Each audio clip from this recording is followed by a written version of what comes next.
Dr. Eric Kelly III and a host of phenomenal speakers from all around the globe for this 7-day virtual event that you don't want to miss. The mission of the Black Business Expo is to raise scholarship money from kids all the way from high school all the way from college. The Black Business Olympics is one of the largest Black business showcases in the world. It is an opportunity for businesses and companies to showcase their businesses globally. We are going to be giving away laptops up to $5,000 away to students. Again, I'm Olivia Appleberry, the founder of 2 Cents Finance and one of the speakers for the expo. I am so excited to see you there. For more info, go to www.blackbusinessexpousa.com or call 919-308-9090 and hope to see you there. I am Black Business. From the moment I wake until the time I sleep. Yes, I am Black Business. I am Black Business. Tell me, are you Black Business? I am Black Business. Do you support Black businesses? Listen, I support Black business because I am Black Business. Black Business Expo, one of the largest business showcases in the history of Black business in the world. The world! Sign up today at www.blackbusinessexpousa.com or call 919-308-9090. I am Black Business. I am Black Business. From the moment I wake until the time I sleep, I am Black Business. I am Black Business. Are you Black Business? I am Black Business. Do you support Black businesses? I support Black business because I am Black Business. Black Business Expo, one of the largest business showcases in the history of Black America in North Carolina. Join Dr. Eric Kelly III and a host of phenomenal speakers from all around the globe for this 7-day virtual event that you don't want to miss. The mission of the Black Business Expo is to raise scholarship money from kids all the way from high school all the way from college. The Black Business Olympics is one of the largest Black business showcases in the world. It is an opportunity for businesses and companies to showcase their businesses globally. We are going to be giving away laptops up to $5,000 away to students. Again, I'm Olivia Appleberry, the founder of 2 Cents Finance and one of the speakers for the expo. I am so excited to see you there. For more info, go to www.blackbusinessexpousa.com or call 919-308-9090 and hope to see you there. I am Black Business. From the moment I wake until the time I sleep. Yes, I am Black Business. I am Black Business. Tell me, are you Black Business?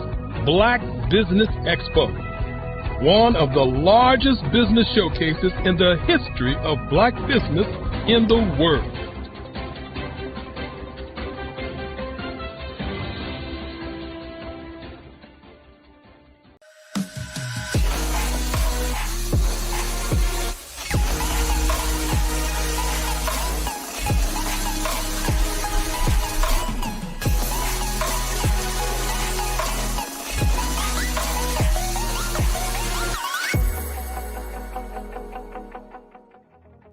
Hello, I am Dr. Eric Kelly III, the visionary strategist and founder of the Black Business Olympics. I invite you to showcase your Black-owned businesses on the Black Business Network global stage. The Black Business Olympics is a global Black business network platform that propels Black-owned businesses into the international spotlight. By showcasing your business on the Black Business Olympics platform, you can reach a worldwide audience of potential customers, partners, and investors. You can also establish yourself as a thought leader and expert in your field, attract lucrative partnerships, and more speaking engagements. In addition, the Black Business Olympics platform provides a valuable opportunity to connect and collaborate with like-minded entrepreneurs and business professionals from around the world. This can lead to new business opportunities, ideas, and relationships. Finally, by sharing your story and expertise on the Black Business Olympics platform, you can inspire and empower others. This is a powerful way to make a positive impact on the world and leave a lasting legacy. If you are a Black-owned business owner, I encourage you to seize the opportunity to showcase your business on the Black Business Olympics platform. It is a once-in-a-lifetime opportunity to make an indelible mark on the world. Be one of the 1,000 visionary entrepreneurs who are changing students' lives, shaping industries, and leaving an unforgettable legacy for their families. Unleash your voice on our global stage and watch your business thrive. Black Business Olympics is one of the largest Black business showcases in the history of Black business in the world. Yes, the entire world. Just give me a call today at 919-308-9090.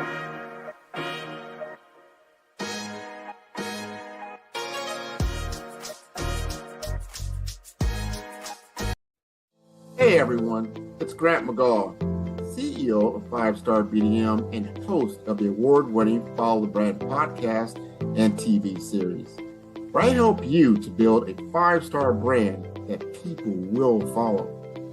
My genius is personal brand development through intelligent communication and helping you achieve your business and career goals.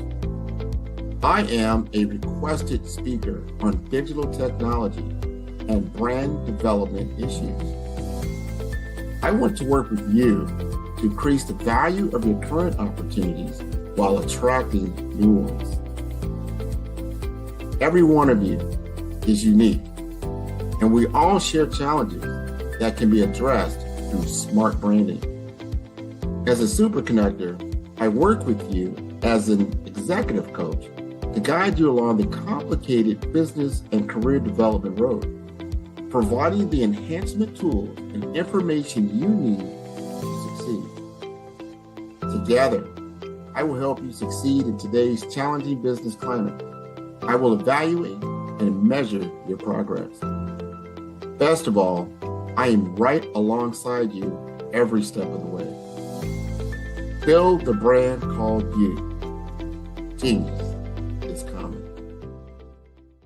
Sometimes you got to hear the news from the Black perspective, and more specifically, Black publishers. And that's exactly why you have to download the Hey Tie app, the largest mobile app delivering breaking news, videos, and podcasts from 200 of your favorite Black publishers. Yes, 200 Black publishers delivering news as it happens, literally all in one app. Go to hayti.com or download the app in the Google Play Store or Apple App Store. It's completely free, along with information that you can trust, so go check them out.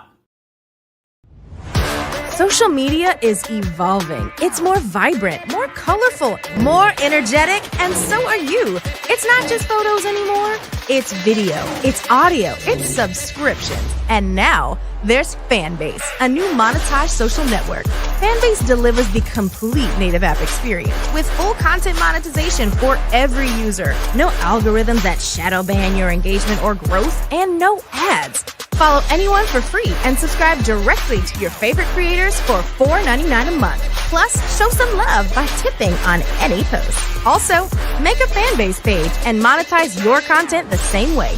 Finally, connect with your followers by posting the amazing content you already create. And now, get paid for it. It's time to energize and monetize, because everyone's a fan of something and everyone has a fan base.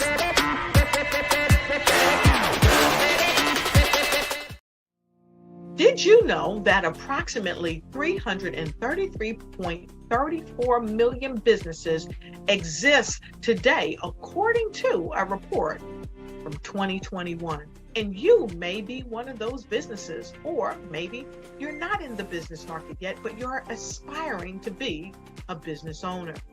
Well, guess what? You're in the right place at the right time. Because let's face it, everything is about timing and opportunity.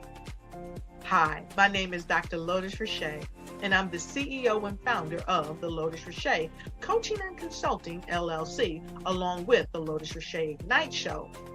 15 minutes of success with Dr. Lotus Richey, as well as books to boom your business and bring who you are. And today, I want to bring this amazing message to you about the Black Business Network and the Black Business Olympics.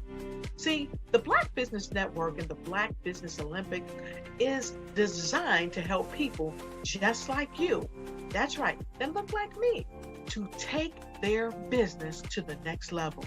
Not just in your front yard or your backyard, but globally. The Black Business Network and Black Business Olympics is designed not to just help you survive, but to help you thrive. So join us today as we come together with businesses all around the world to support our students, our children, our young teens, our young entrepreneurs. What we do is we come together to help raise funds for students who are aspiring to be business entrepreneurs, who are aspiring and who are thriving in college. We endow them with a wonderful opportunity to gain scholarship of either a laptop or several thousands of dollars. And we invite you to help be a contributor to this amazing opportunity to help someone that looks just like you. So join us today at our website and let us connect with you and help you ignite and take flight in every area of your life on the Black Business Network and the Black Business Olympics. I'll see you on the other side.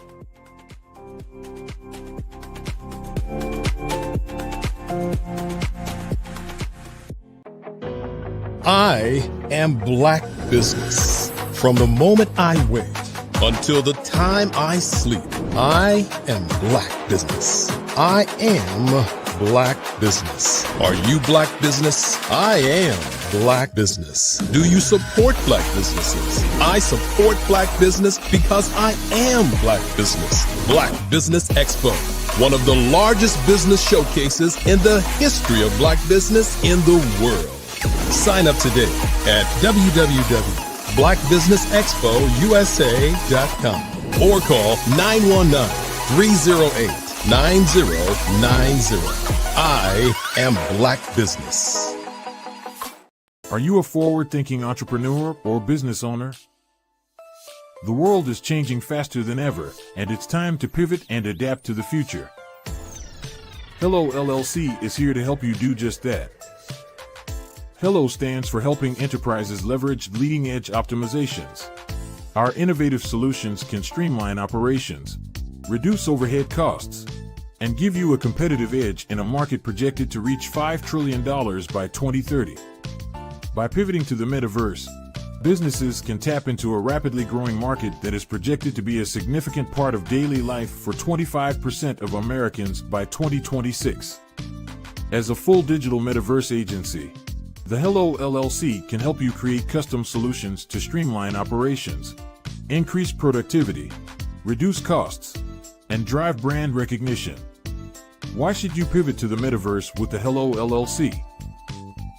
By leveraging cutting-edge technology, you can provide immersive experiences for your customers, expand your global reach, and unlock new revenue streams. Contact us today to make the pivot. On my day, my name is Cordelia Gaffar, the Ultimate Joy Goddess. I'm a best-selling author, multi-award-winning speaker, and host of the Free to Be Show podcast, for which I've also won 2 awards. I've created 2 unique processes. Invite women to nurture yourself, I use the word self-nurturing, not self-care, because there is a distinction. When you nurture yourself, you are caring for every single in your body and every single choice you make. Remember, your life is full of breaths and heartbeats, and that is all you have. So choose wisely and choose well. And until tomorrow, be free. At 5-Star BDM, we don't just... At 5-Star BDM, we don't... Welcome to the Follow the Brand e-commerce store. Welcome to the Follow the Brand e-commerce. At 5-Star BDM, we don't just elevate brand. Hey everyone. Welcome at 5-Star BDM, we don't... Welcome to the Follow the Brand e-commerce store where style meets quality. Dive into a world of exclusive apparel and unique designs. Whether you're looking for a statement piece or a casual tee, we've got something for everyone. Explore our diverse collection featuring brand t-shirts and custom designs. From the impactful Lead with Impact Vision to Victory series to personalized creations, our store offers a wide array of options. Discover courses and more, all designed to elevate your brand experience. At Follow the Brand, quality is our promise. Our products are crafted with the finest materials, ensuring durability and comfort. Plus, we offer the best deals to our customers, making premium fashion accessible to all. Enjoy secure payment methods for a seamless shopping experience. Our featured products include the Follow the Brand podcast t-shirt, available for just $19.99. For those seeking something special, explore our cover art t-shirts, showcasing designs by Grant McGaw and 5-Star BDM and more, each priced at $89.99. Available in sizes small to extra large, these tees are perfect for any wardrobe. Don't miss our limited time offer on the special edition t-shirt. Featuring the 5-Star BDM logo on the back and your favorite guest picture on the front, this exclusive piece is now available at a 20% discount. Shop now and make it yours. Enjoy worldwide shipping, bringing our high-quality products to your doorstep no matter where you are. With the best offers and secure payment options, shopping at Follow the Brand is not just convenient, it's a pleasure.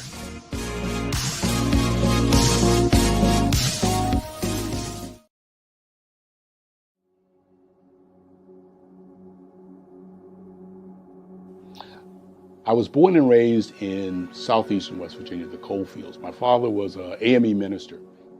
For me, I was very fortunate. Even though I grew up in the segregated South, I was surrounded by flourishing Black businesses. Doctors, lawyers, bankers, dentists.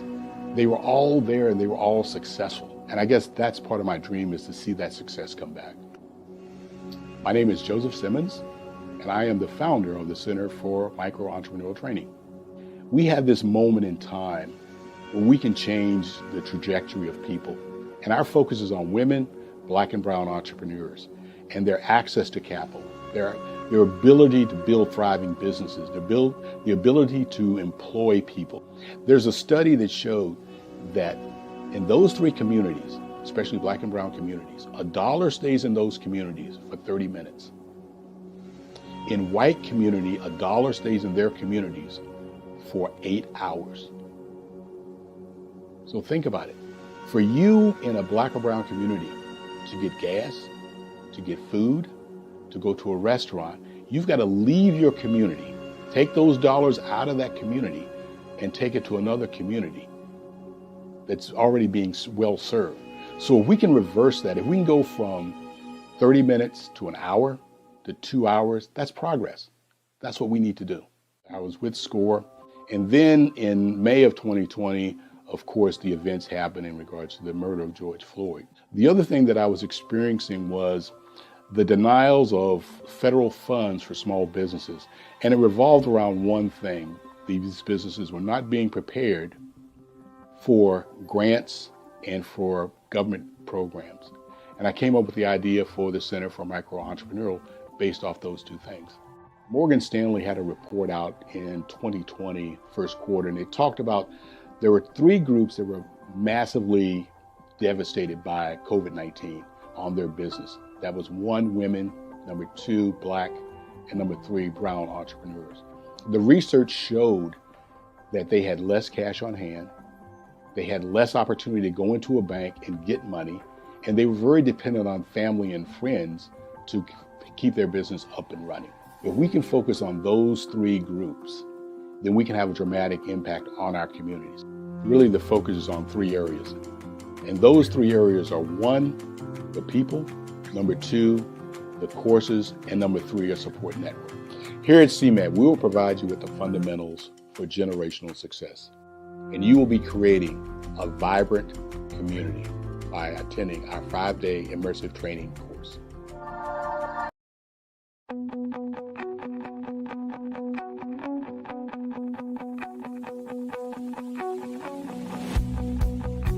I am Black Business. From the moment I wake until the time I sleep. Yes, I am Black Business. I am Black Business. Tell me, are you Black Business? I am Black Business. Do you support Black businesses? Listen, I support Black business because I am Black Business. Black Business Expo, one of the largest business showcases in the history of Black business in the world. The world. Sign up today at www.blackbusinessexpousa.com or call 919-308-9090. I am Black Business.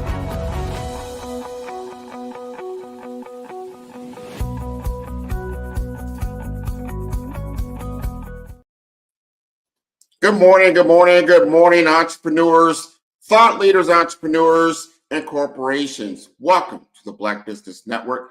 My name is Grant McGaugh, CEO of 5-Star BDM and host of the Follow Brand podcast and TV series. And I am your business moderator for this morning on the Black Business Network. The Black Business Network is a 24-hour business network showcasing Black businesses, business owners, entrepreneurs, and thought leaders worldwide. And we have speakers from North Carolina, London, Singapore, Africa, Japan, and cities all over the United States. The Black Business Network is a global community sharing its business knowledge to empower, inspire, and educate businesses about business. And today, I will be your speaker this morning. And I want you to ask yourself, when was the last time you spoke up in a high-stakes moment? What happened? Did people lean in or did they tune out? Today, we're talking about executive presence, that invisible quality that makes people stop and listen when you speak. I've interviewed hundreds of executives, and I have noticed something very fascinating. The most powerful leaders don't just have titles, they have something else. And today, I'm sharing their blueprint for executive presence so you can command any room that you enter into. So let's first start with the definition. What is executive presence? Executive presence isn't about power.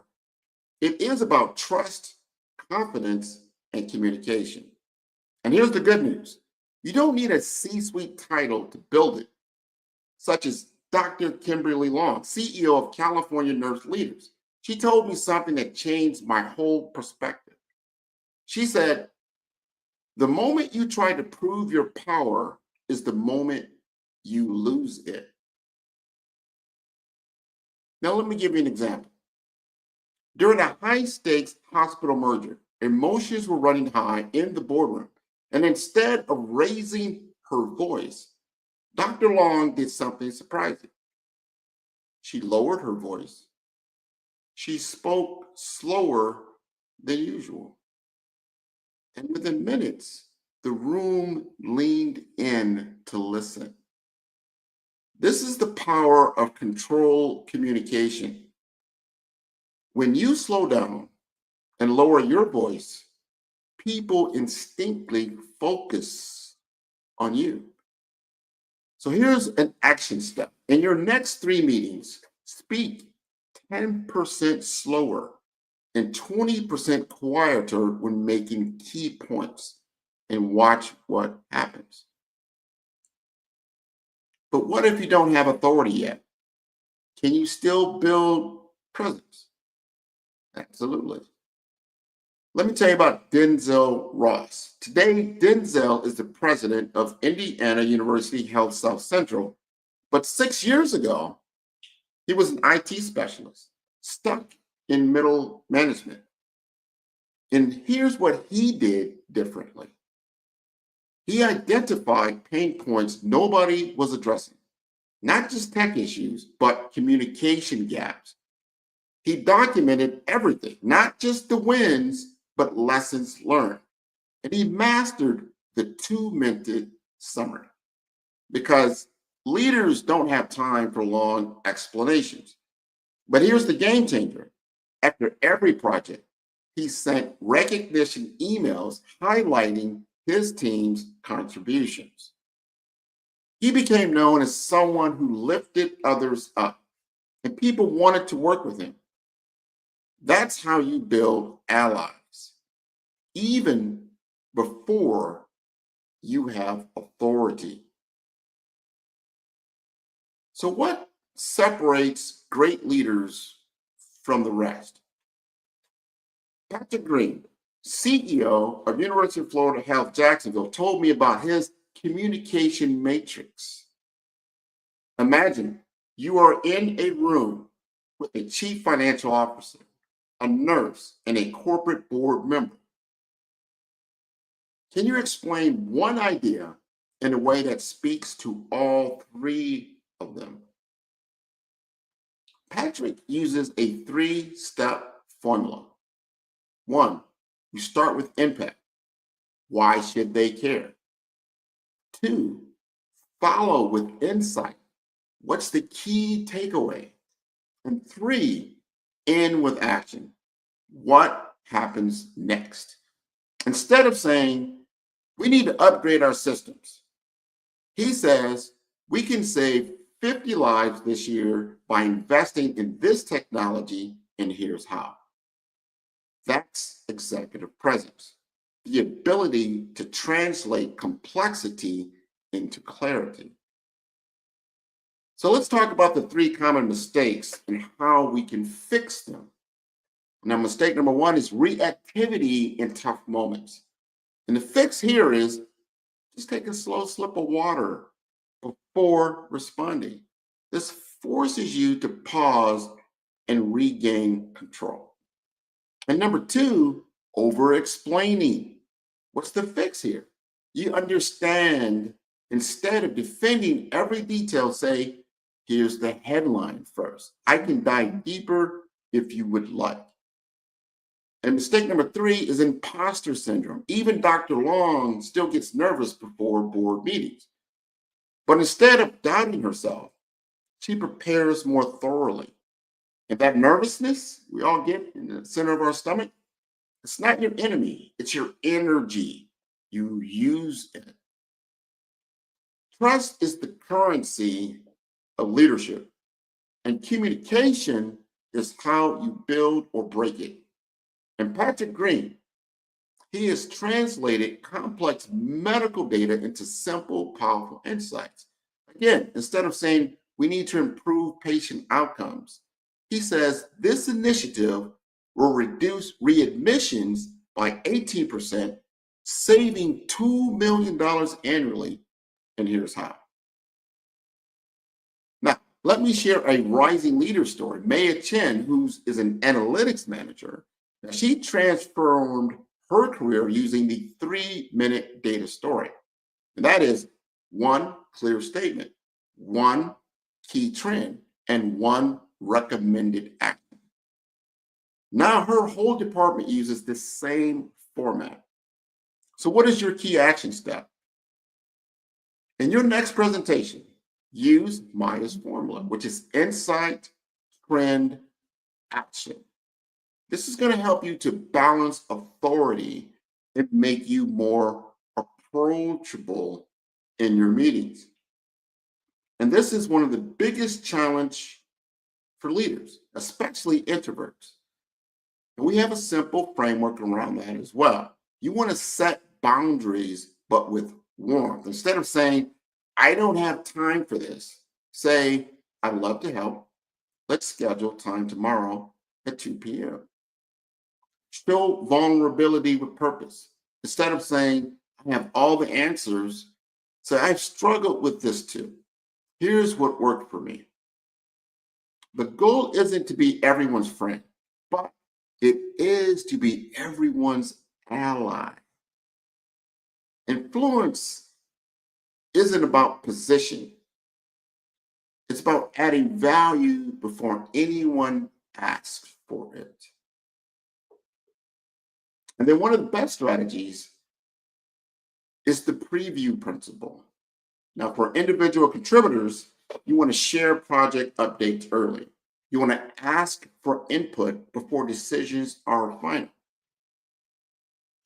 And if you're a manager, you want to preview big ideas with key stakeholders first. You want to build cross-department relationships.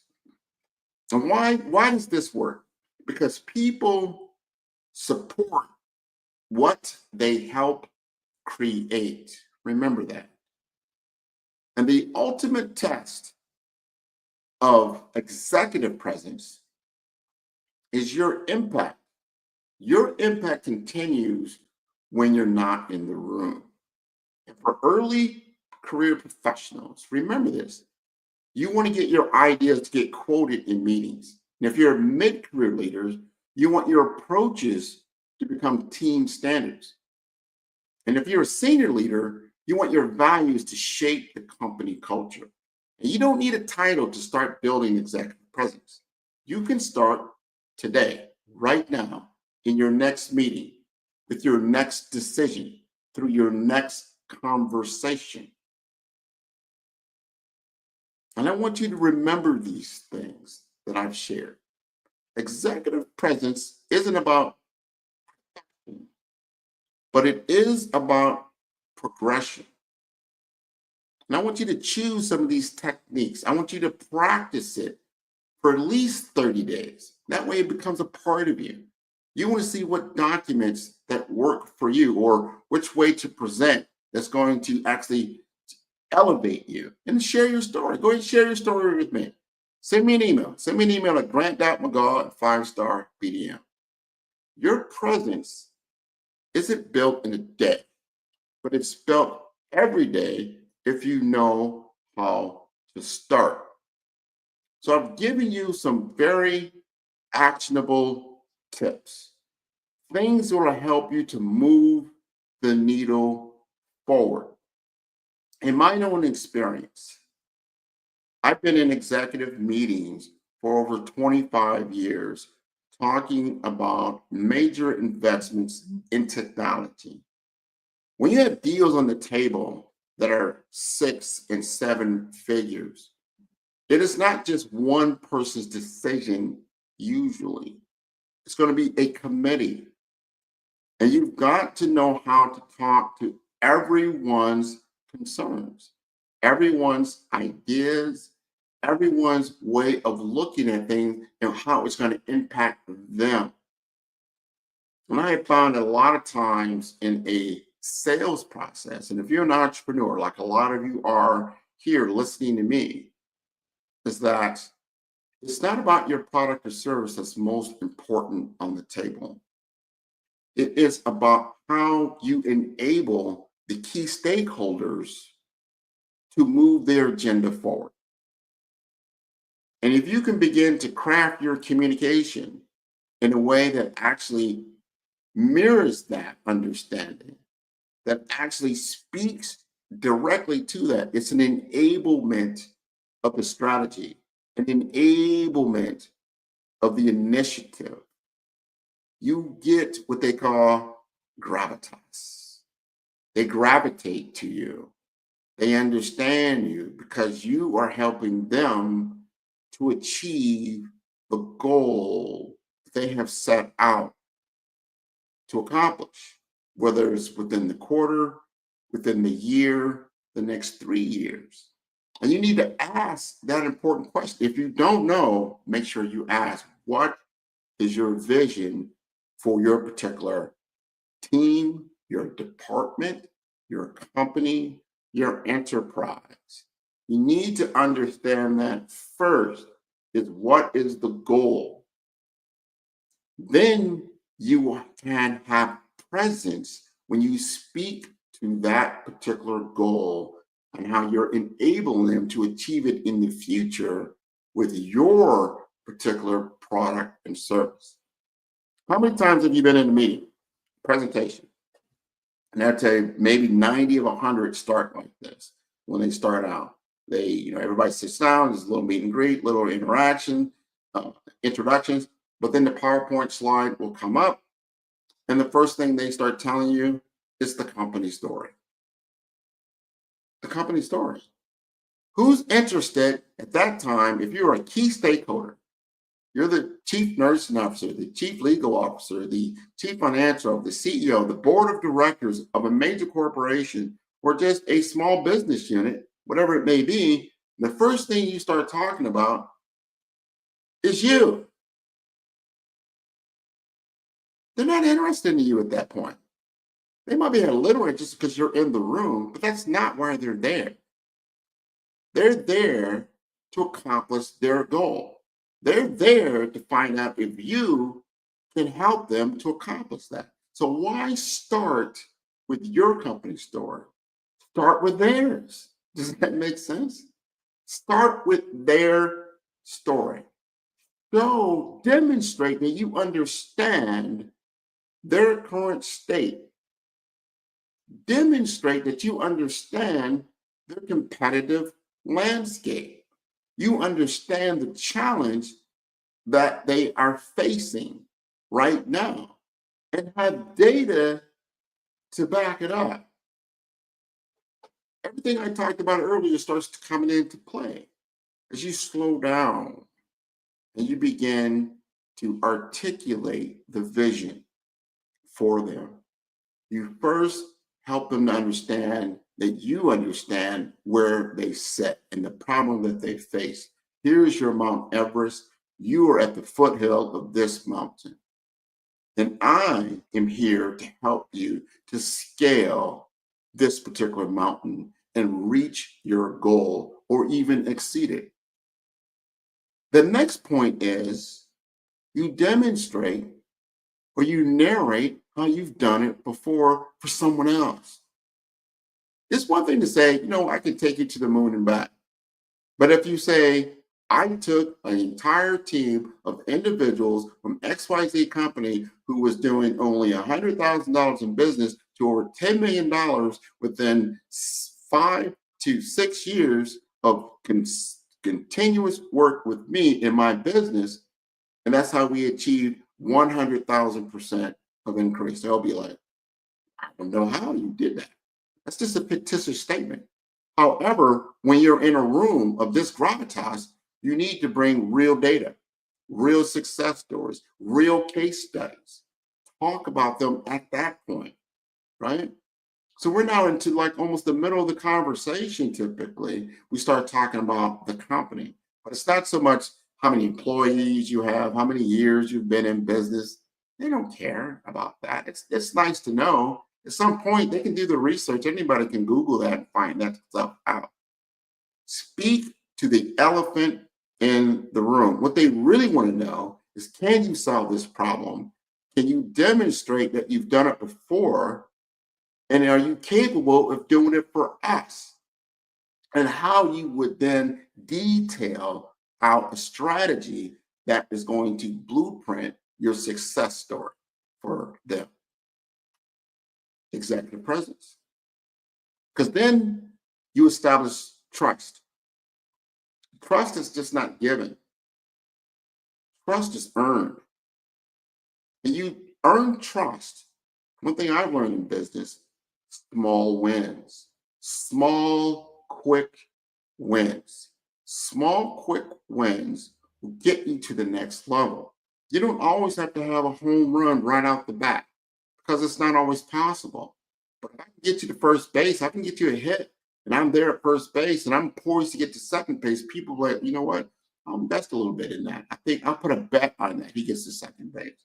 And then you get to second and third. Maybe you make it all the way home, and you score. You score a win. But that is because you have trust. You have their belief, and you have their confidence. You want to be able to transfer the confidence in you to the confidence in the people in the room that you're dealing with over time. Executive presence is earned. It's not given. And it's earned every single day.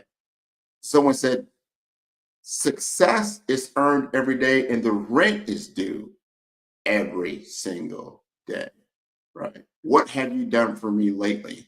Becomes very, very relevant, especially in corporate settings.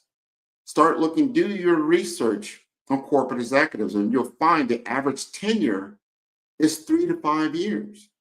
There's not a lot of time to get started, inject your agenda, have the transformation that they're looking for. That's why they hired you in the first place, and then maintain momentum.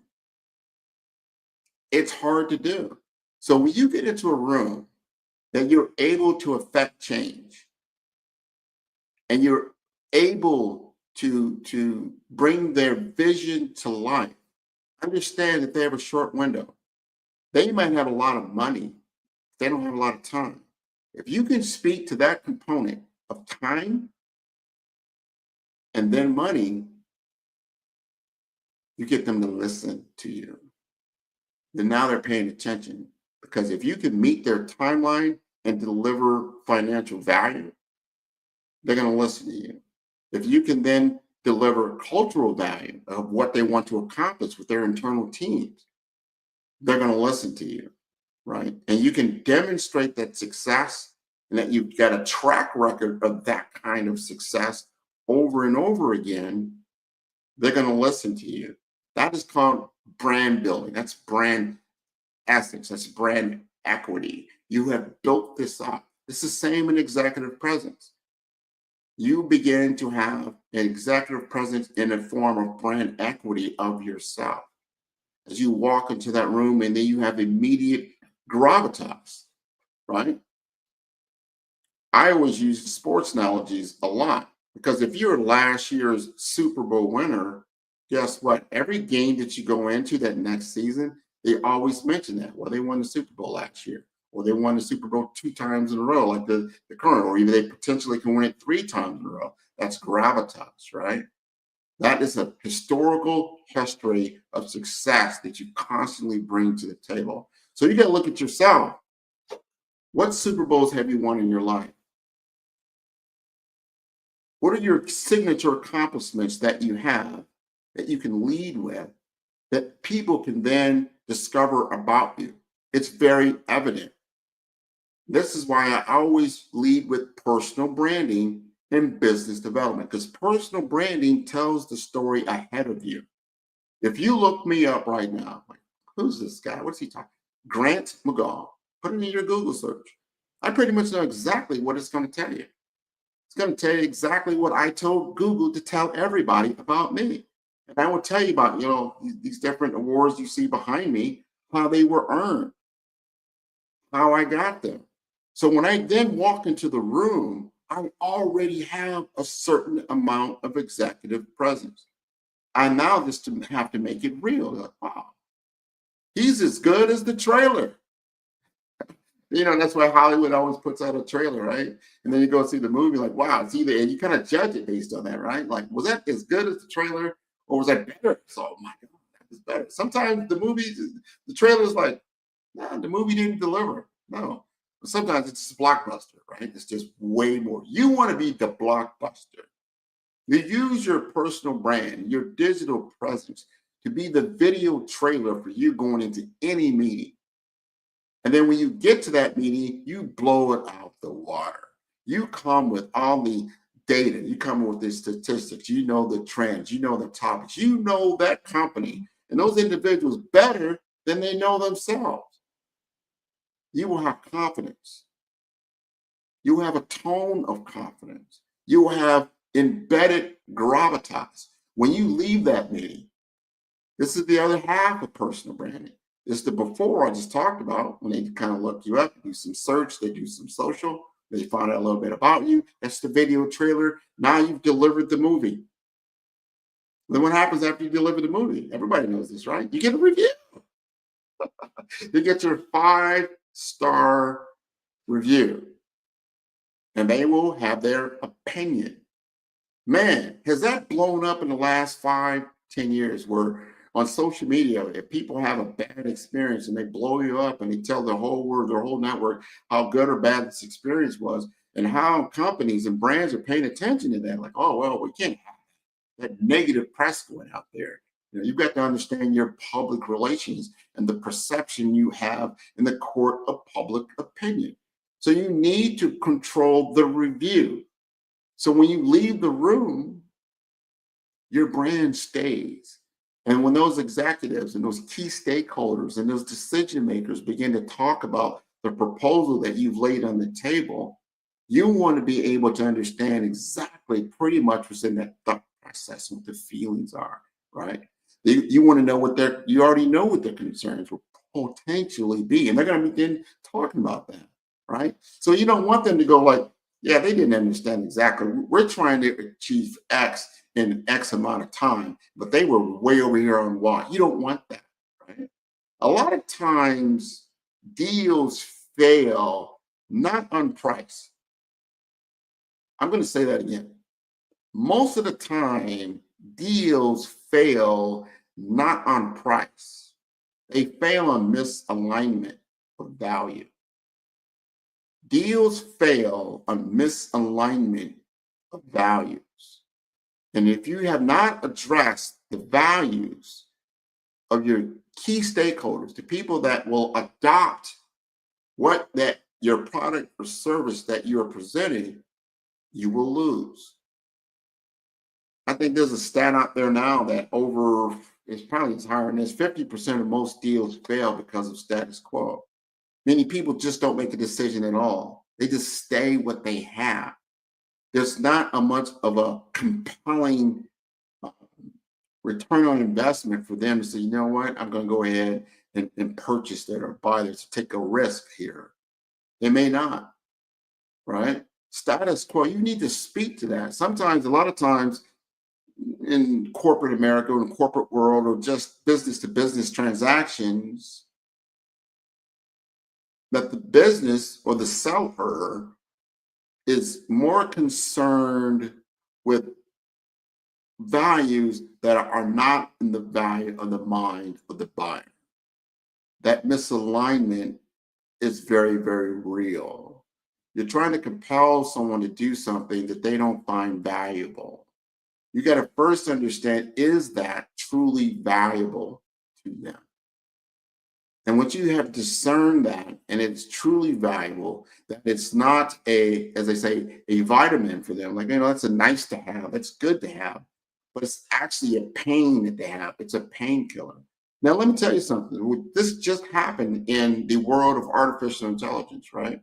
Everybody's been on this open AI, ChatGPT wave.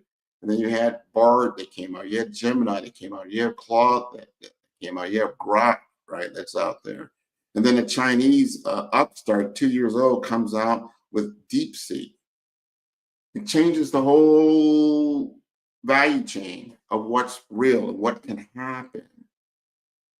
The value now changed. So if you went in to the next meeting now talking about something that's no longer as relevant as it was the next day because you didn't have current information, you lose credibility and you lose presence. It's important to understand current trends and where there are and where the mind at the current state of your stakeholders are. because things change rapidly. And remember what I said earlier, you have a short window of time to present value to those key stakeholders because they have a short window of time. And if you truly understand what they value, like self-preservation, it's important. They need that win. They invest 5 figures in you, 6 figures, 7 figures in you. You better believe it's a big gamble.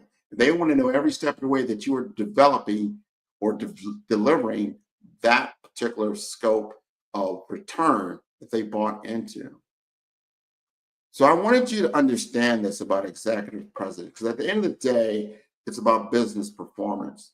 And it's about personal integrity and how you get your message across to create the types of opportunities that's going to propel your business forward.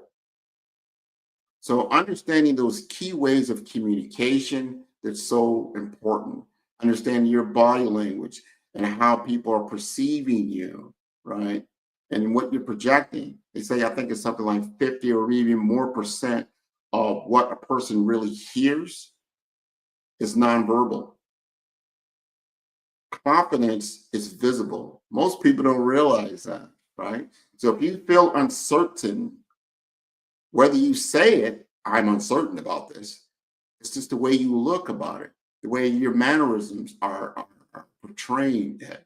You don't want to be in that meeting where one of the stakeholders says something that you should know, it's in your zone of genius, and then you can't respond confidently.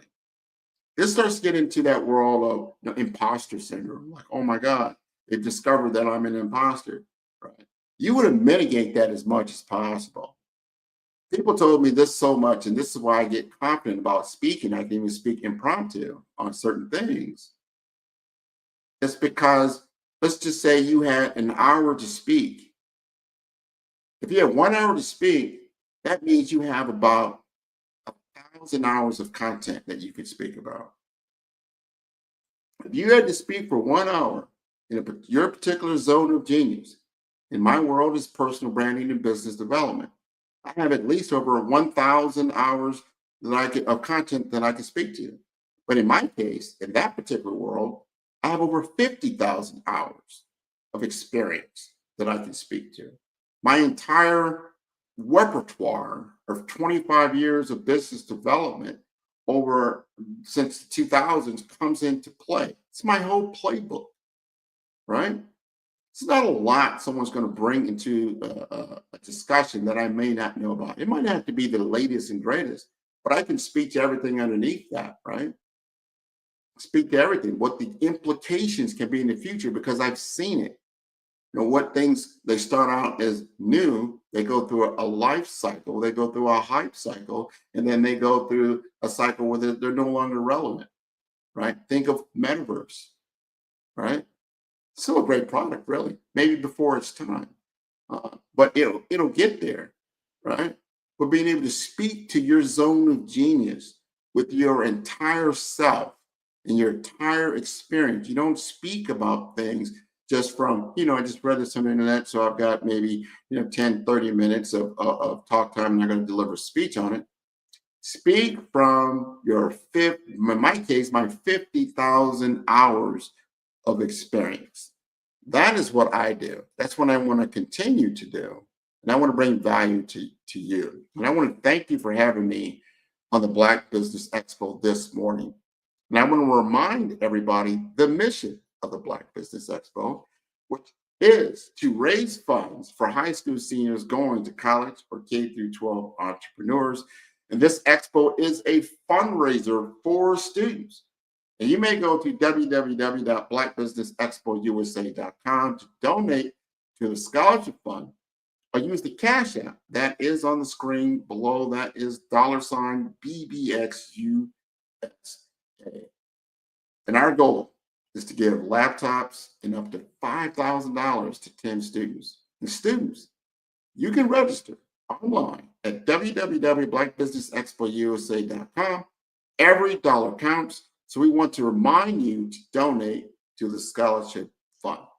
And we want to thank our Black Business Expo USA sponsors for January 2025. They include NC100, Moody Capital Partners, Suede Soul, Lotus Rocher Coaching and Training, Carolina, Virginia Minority Supplier Development Council, Step Management, The Hello LLC, Barbara H. Smith LLC, Margie McLean Foundation Incorporated, Genius is Common, Earth Essentials, 5-Star BDM, Milani Shining Global, Executive Women's Success Institute, Quality Coaching Company, Superwoman Business Services, Creative Force Studios, Lee Entertainment, Artistic App Design, Black Business Expo USA, Genius is Coming, and I will see you on the other side.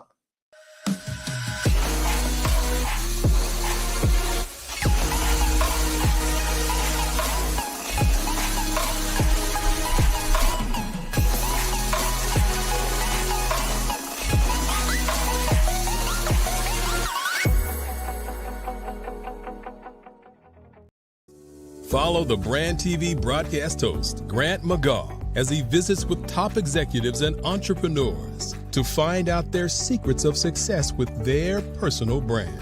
Follow the Brand TV broadcast host as he focuses on brand development to build better relationships, bring value to your business, relationships, and career. You will enjoy listening to each episode that is tailored to speak to you directly. If you're looking for this type of clarity in terms of building your brand, you have tuned into the right station. Each episode will help you to shape a conversation in the 5-Star BDM network of 20,000 professionals and become a springboard for your corporate engagement and business opportunities. Each guest will frame their story in the areas of personal branding, business development, career development, financial empowerment, and technology innovation.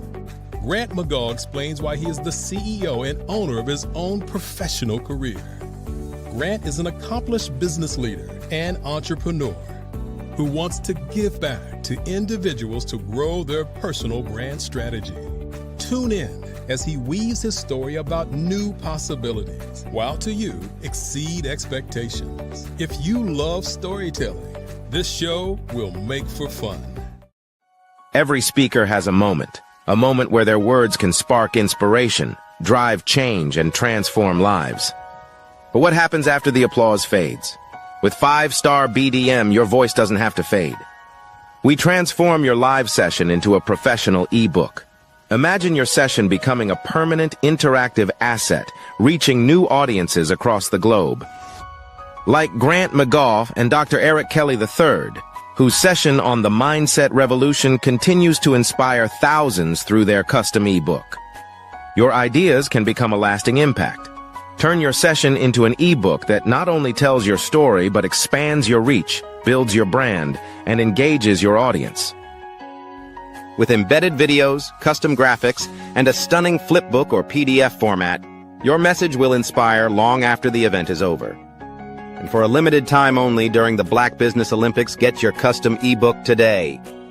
This is your chance to transform your message into something truly unforgettable at an unbeatable price. Your package includes a professionally designed ebook, a flipbook or PDF, embedded video of your session, and custom graphics. Everything you need to showcase your message in a way that lasts. With 5-Star BDM, your session becomes more than a moment. It becomes an opportunity for growth, greater visibility, and lasting impact.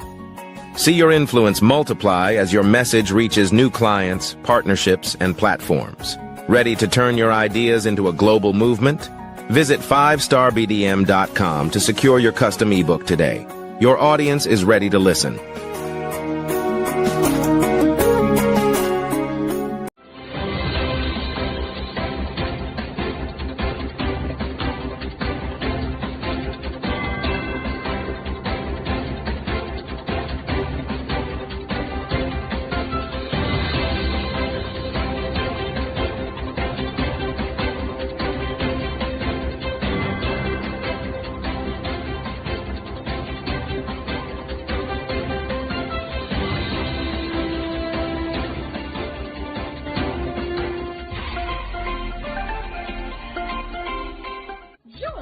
Dr. Eric Kelly III and a host of phenomenal speakers from all around the globe for this 7-day virtual event that you don't want to miss. The mission of the Black Business Expo is to raise scholarship money from kids all the way from high school, all the way from college. The Black Business Olympics is one of the largest Black business showcases in the world. It is an opportunity for businesses and companies to showcase their businesses globally. We are going to be giving away laptops up to $5,000 away to students.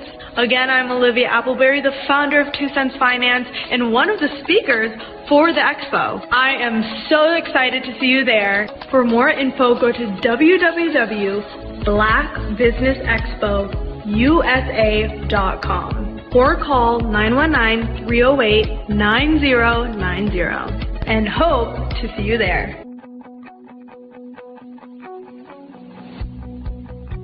I am Black Business. From the moment I wake until the time I sleep. Yes, I am Black Business. I am Black Business. Tell me, are you Black Business? I am Black Business. Do you support Black businesses?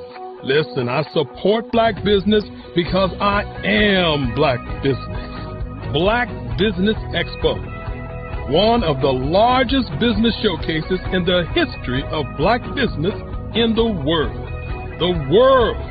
Sign up today at www.blackbusinessexpousa.com or call 919-308-9090. I am Black Business. I am Black Business. From the moment I wake until the time I sleep, I am Black Business.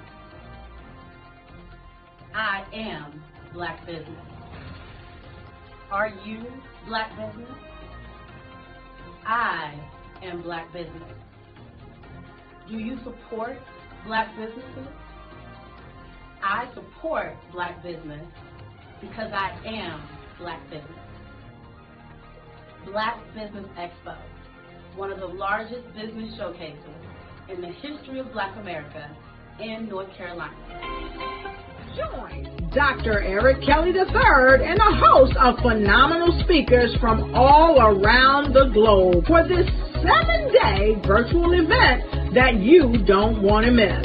The mission of the Black Business Expo is to raise scholarship money from kids all the way from high school, all the way from college. The Black Business Olympics is one of the largest Black business showcases in the world. It is an opportunity for businesses and companies to showcase their businesses globally. We are going to be giving away laptops up to $5,000 away to students.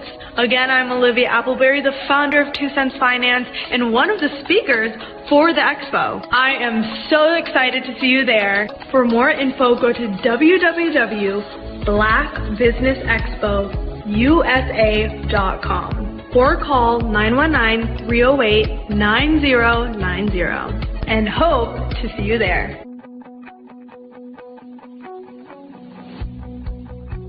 I am Black Business. From the moment I wake until the time I sleep. Yes, I am Black Business. I am Black Business.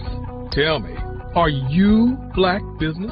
Black Business Expo, one of the largest business showcases in the history of Black business in the world.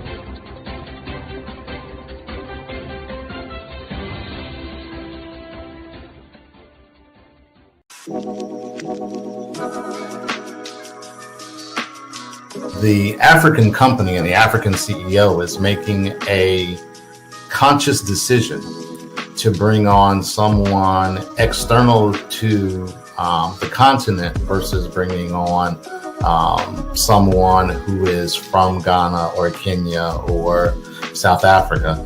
And so the skill sets of the people that we take through our executive leadership training program and ultimately on the placement, obviously have to be extremely high caliber.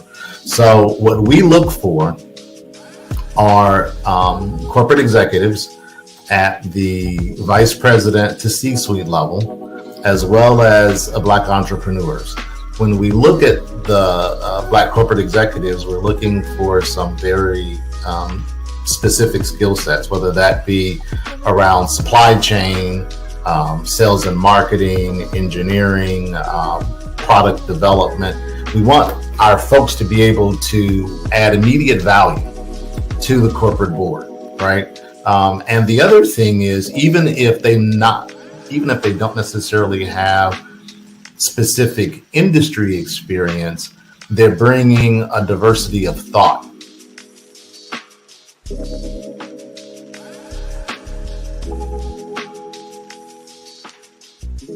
I'm Ramon Ray, founder of Smart Hustle Magazine and smallbiztechnology.com.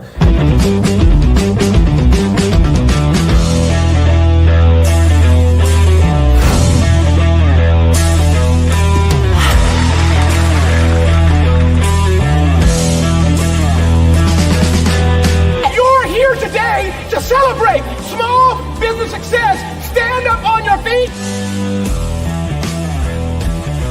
You rocked the house.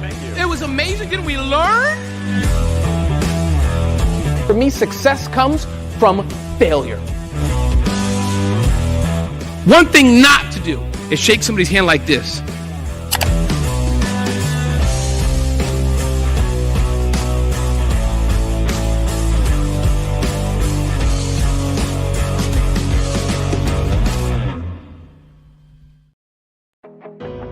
I am Black Business. From the moment I wake until the time I sleep, I am Black Business. I am Black Business. Are you Black Business? I am Black Business. Do you support Black businesses? I support Black business because I am Black Business. Black Business Expo, one of the largest business showcases in the history of Black business in the world.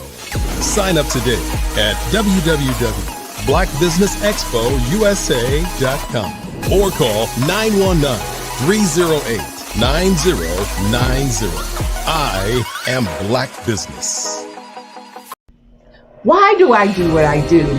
You know, my life coach asked me that a few years ago. And she said, Tony, what's your why? And I told her, and she said, girl, you've already accomplished that. Perhaps you need a new why. Hi, Tony Harris, Amy Hoydu with Say It Said Marketing, one of your students. And just wanted to say thank you, Tony Harris, for spending so much time with me and giving me that boost in my business that I so drastically needed.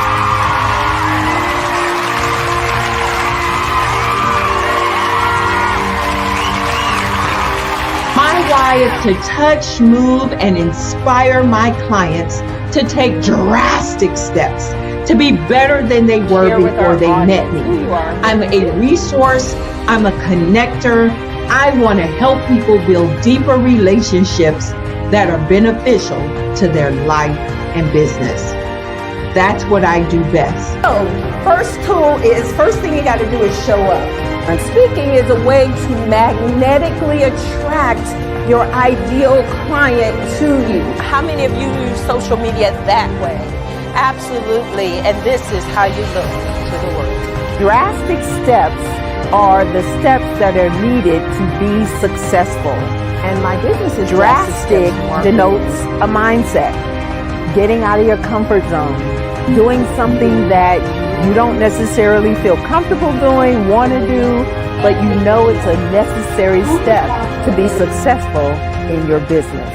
I get the most satisfaction when I see my connections flourishing into relationships long after I am gone. Hi, my name is Jasmine Augustine with Lena Jasmine, and I've joined several networking and referral groups in the area. And Network in Action Northeast Houston with Tony Harris Taylor is one of the best organizations that I've joined. I love that piece of what I do, and it is what fuels my fire.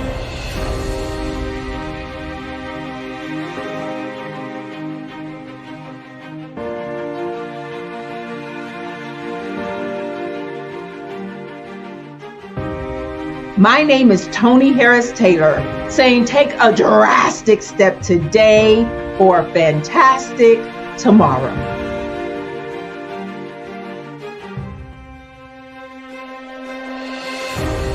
Sometimes you got to hear the news from the Black perspective, and more specifically, Black publishers. And that's exactly why you have to download the Hey Tie app, the largest mobile app delivering breaking news, videos, and podcasts from 200 of your favorite Black publishers. Yes, 200 Black publishers delivering news as it happens, literally all in one app. Go to HAYTI.com or download the app in the Google Play Store or Apple App Store. It's completely free, along with information that you can trust, so go check them out. I am from Washington, D.C., but I was raised in Durham, North Carolina. I came to Durham when I was about 5 or 6, and then I traveled back and forth to D.C. because it's where my people are from. One of the unique things about my family is my mother, she's also an artist. She does quilting, and she does a lot of artistic things. And then my son, he draws with both hands, his right hand and his left hand like I do. So that's kind of a family trait. And then my other son, he's a videographer, and my daughter, she works, she's a regional vice president for Sunglass Lab. When you start out drawing and sketching, you want to continue to explore, each avenue. I do pastels, I do pen and ink, I do painting, I do acrylics. I haven't done oils yet.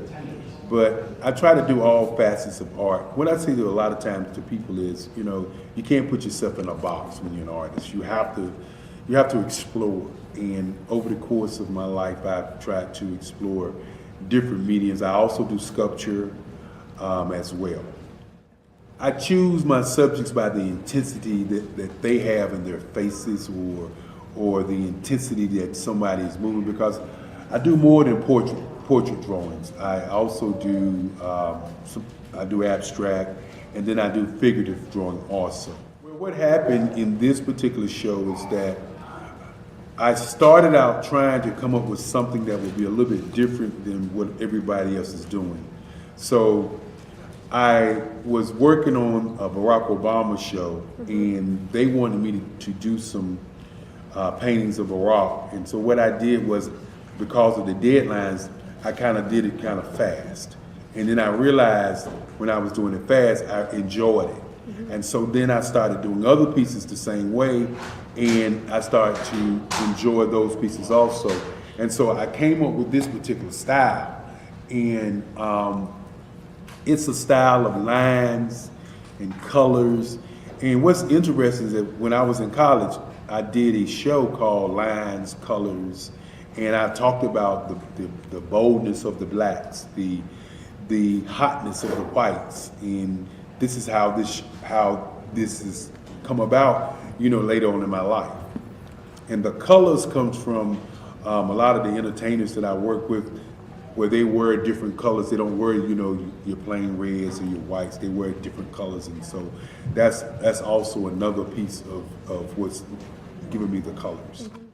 The subtitle of this show is Faces That Speak Life. That's real critical. Faces that speak life. Each one of these pieces is a life source and a life energy that's being put on display for people that are looking at it. I always say in terms of my art, it's not important that I draw them. It's important what you get out of what I draw. I don't try to just draw it because you like it. People wanted me to do prints. I didn't do prints. People asked me to do different people, but the people that I choose are people that make a difference in the lives of people in the world. So the human landscape idea was, again, as I say, the lines represent your emotions, it represents your ideas, and it represents your journey as a human being. And that's why you get the different pieces and the different looks. And as you notice, I try not to do one look that looks alike another look. And that's what's the most important part of this show. Welcome to Follow the Brand, where we turn leaders into legends. I'm Grant McGaw, CEO of 5-Star BDM. Today, we're not just talking about executive presence, we're going to transform yours. Executive presence isn't about power, it's about trust. And here's the good news. You can build it at any level. Let's dive into how you can command any room you enter. Dr. Kimberly Long, CEO of California Nurse Leaders, shared a profound insight. The moment you try to prove your power is the moment you lose it. Executive presence is about building trust and authority without force. It's about creating an environment where people lean in to listen. You can achieve this by being authentic and consistent in your communication and actions. Consider Dr. Long during a hospital merger. She lowered her voice instead of raising it, and the room leaned in. Similarly, Sarah Chen, a project manager, used this technique in meetings. Within 3 months, her team began to emulate her style.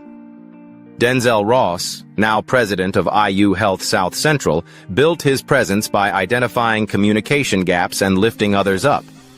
These examples show how presence spreads through subtle yet powerful actions. Your action step. In your next 3 meetings, try speaking 10% slower and 20% quieter. Watch what happens. For team leads, start delegating key responsibilities. Managers should use meetings as learning labs. Directors build cross-functional bridges. The key shift? Stop being the answer person. Start being the question person. This approach fosters growth and empowers others. Patrick Green, CEO of UF Health Jacksonville, uses a communication matrix to simplify complex ideas. His 3-step formula: start with impact, follow with insight, end with action.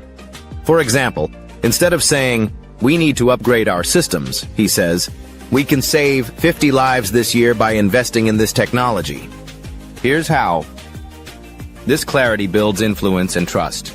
3 common mistakes: reactivity, over-explaining, and imposter syndrome. When challenged, take a slow sip of water to respond thoughtfully. Instead of defending every detail, offer a headline first. Dr. Long still gets nervous before board meetings but prepares thoroughly. Remember, nervousness is energy. Executive presence isn't a destination, it's a practice. Start where you are, use what you have, and build from there. When you deliver on your promise and you have the result you were looking for, and everybody in the room is like, wow, this is what we're talking about.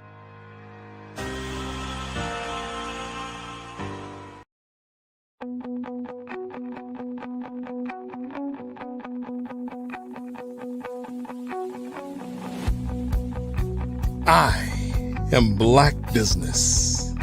From the moment I wake until the time I sleep. Yes, I am Black Business. I am Black Business. Tell me, are you Black Business? I am Black Business. Do you support Black businesses? Listen, I support Black business because I am Black Business. Black Business Expo, one of the largest business showcases in the history of Black business in the world. The world!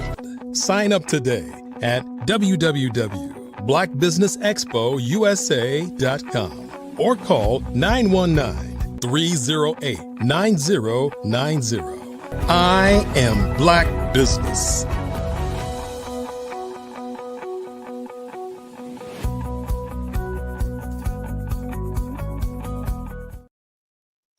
Good morning, good morning, good morning, entrepreneurs, thought leaders, and corporations, and welcome to the Black Business Network.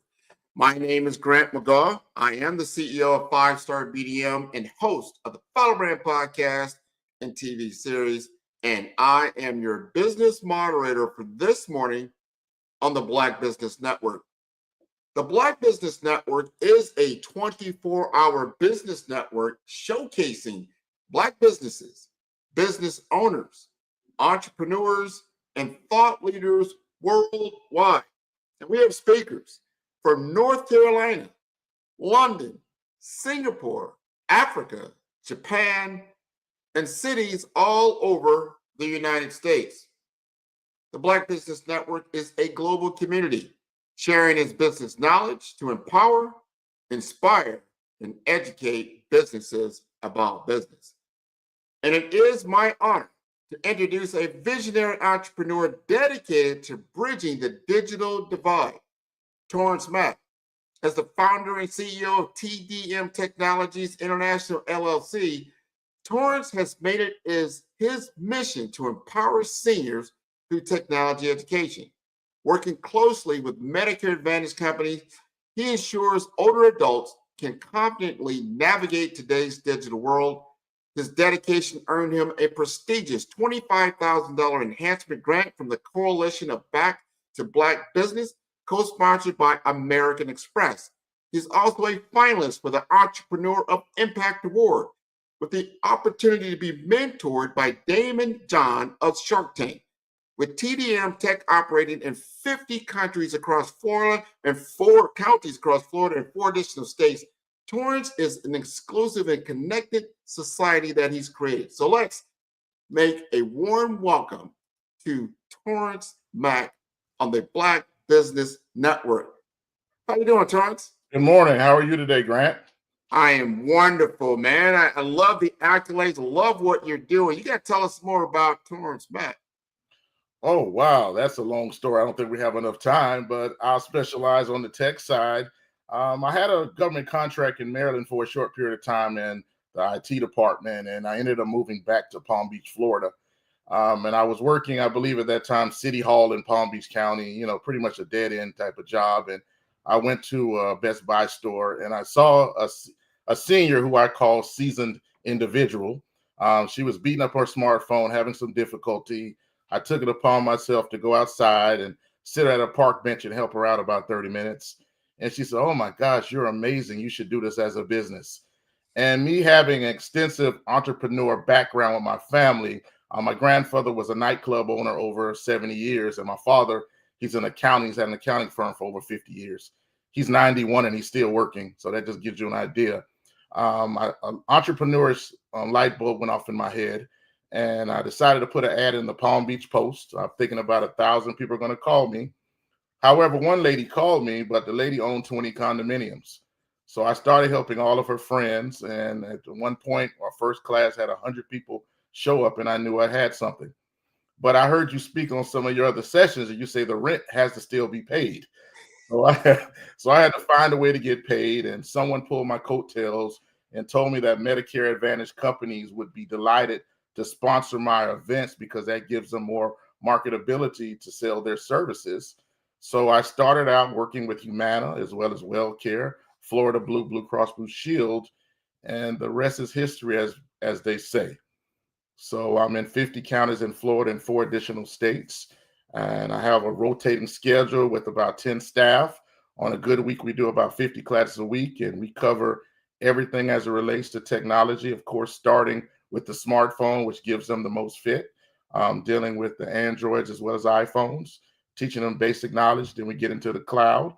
And actually now we're actually focusing on AI, which is something that you didn't think that the senior community would be excited about, but they're overwhelmed with it. So we always have to develop new curriculums based on those type of structures of the demands that they expect and the things that they want. We also teach them about smart TVs, which is another big problem as well. And yes, I love that. And what you said is so important. And I don't know what they classify as a senior anymore.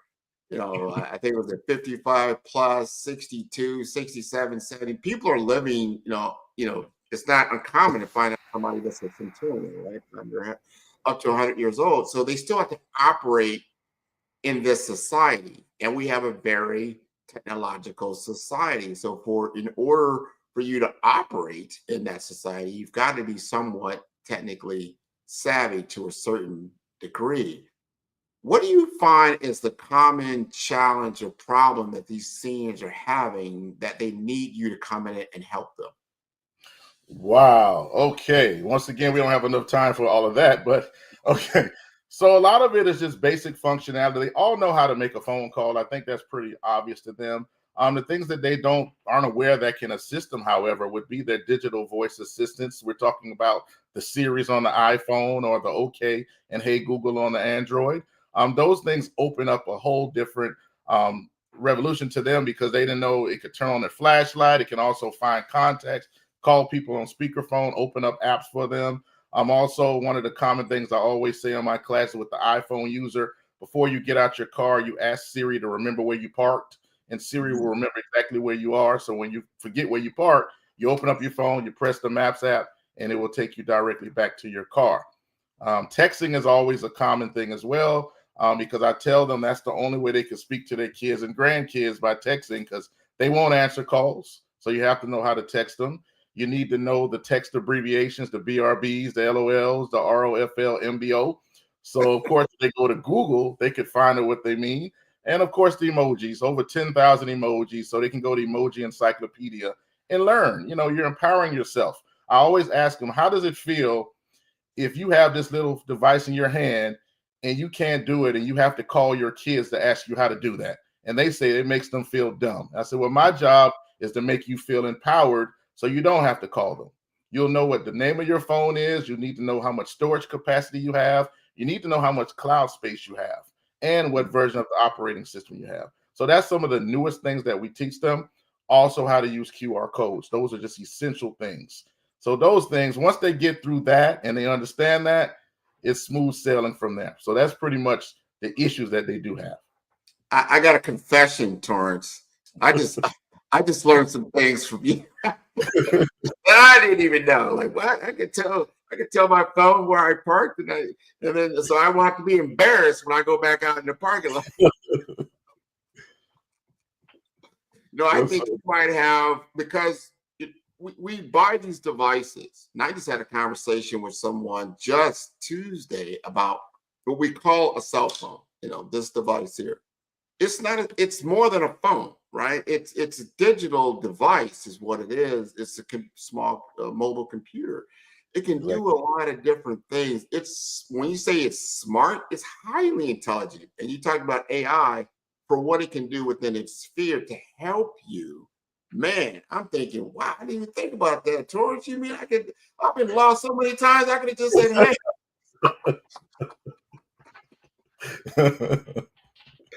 I think that is wonderful to know that. Now, going back to what I said earlier, what is classified as a senior in your mind?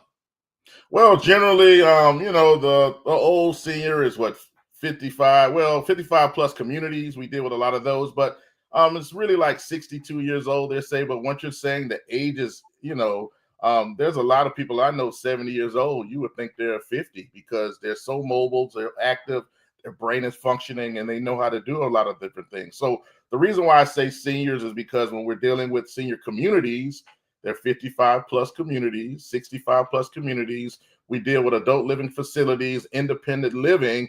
And so those are generally the areas that we focus.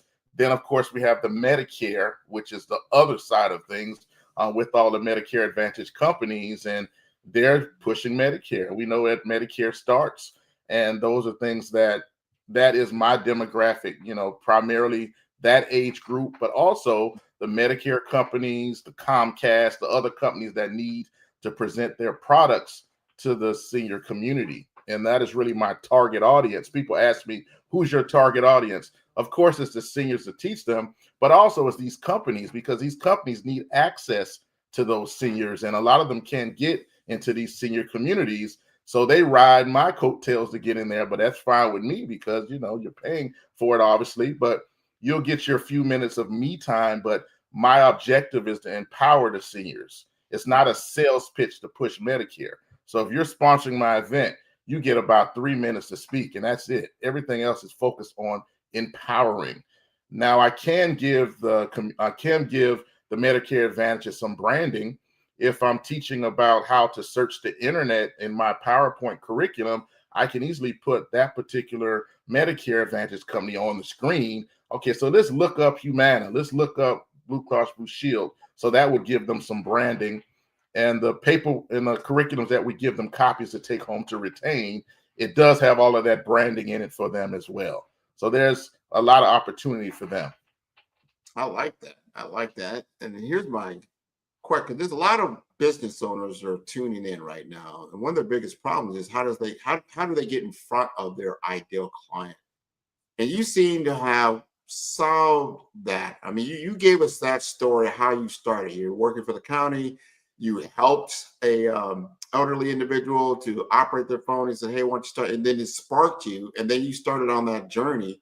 It didn't start out right away, but all of a sudden you got that one client that actually expanded your client base, and then it kind of grew from there. How are you getting in front of your ideal audience? It's a twofold approach. Ideally, I do use AI quite a bit often as well for marketing, and they put me in different communities. Of course, finding the communities, finding a lifestyle director, sending them the emails, or touching base with them to do virtual sessions. Once I get you on a virtual meeting, you're sold. Because what I'm pushing out to you is something that every senior community needs. And obviously on the Medicare side, they pass me around, oh, Torrance is this, and that's how it develops and it grows and it grows. And I always make this example. Let's just say, for example, a Medicare Advantage company. They probably have maybe 20,000 agents in a state. Okay, so if they pass it around to everyone, I have a multitude of opportunity, because you go from one county, the next city, the next state. It's fairly easy there at that particular juncture. Of course, I use a social media platform, which works immensely as well. And it's been a long journey, but I'm there, and I'm still pushing, and I'm trying to get in all of the states in the Southeast. I'm working on Texas now, as well as North Carolina, South Carolina, and just keep going, until I get to all of my states. And then I sit back and say that I've done something good. I love it, man. You're scaling, you're understanding the formula, you've got momentum, and you're this proof is in the pudding, right? All right. So you've got a lot of great results, and I love what you're doing. I want you to talk to the audience about you've been awarded scholarships, grants, different things. And so that's a twofold question. First of all, did you nominate yourself? Did someone nominate you? Did they find you on their own? Because these are good things. And I want more of our audience to have an opportunity to participate in these kinds of programs so that you can expand your reach. Okay, great. So with both of those particular contests, they usually put it out there on the internet or post it, say, join this contest. And of course, they have a selection committee. Once they get selection committee that gets out the people that they're not interested in, then they give you the opportunity, particularly with the Back to Black Businesses grant. Of course, there were thousands of companies that submitted their application, and then they broke it down to 324 people.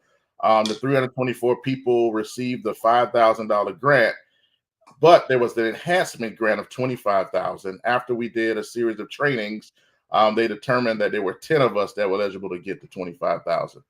And I guess the brand and the services that I provide was a great thing for them to consider me, and I'm very grateful for that, of course. And it's just unbelievable, the rise. You have no idea how hard it has been to get there. And some of the stories I can tell you, you would believe because you're in business, but some of the things that I tell people, they say, you did that. And sometimes you just have to do what you have to do to get there. And it's always a push to be more successful every day. It's always you can never be satisfied.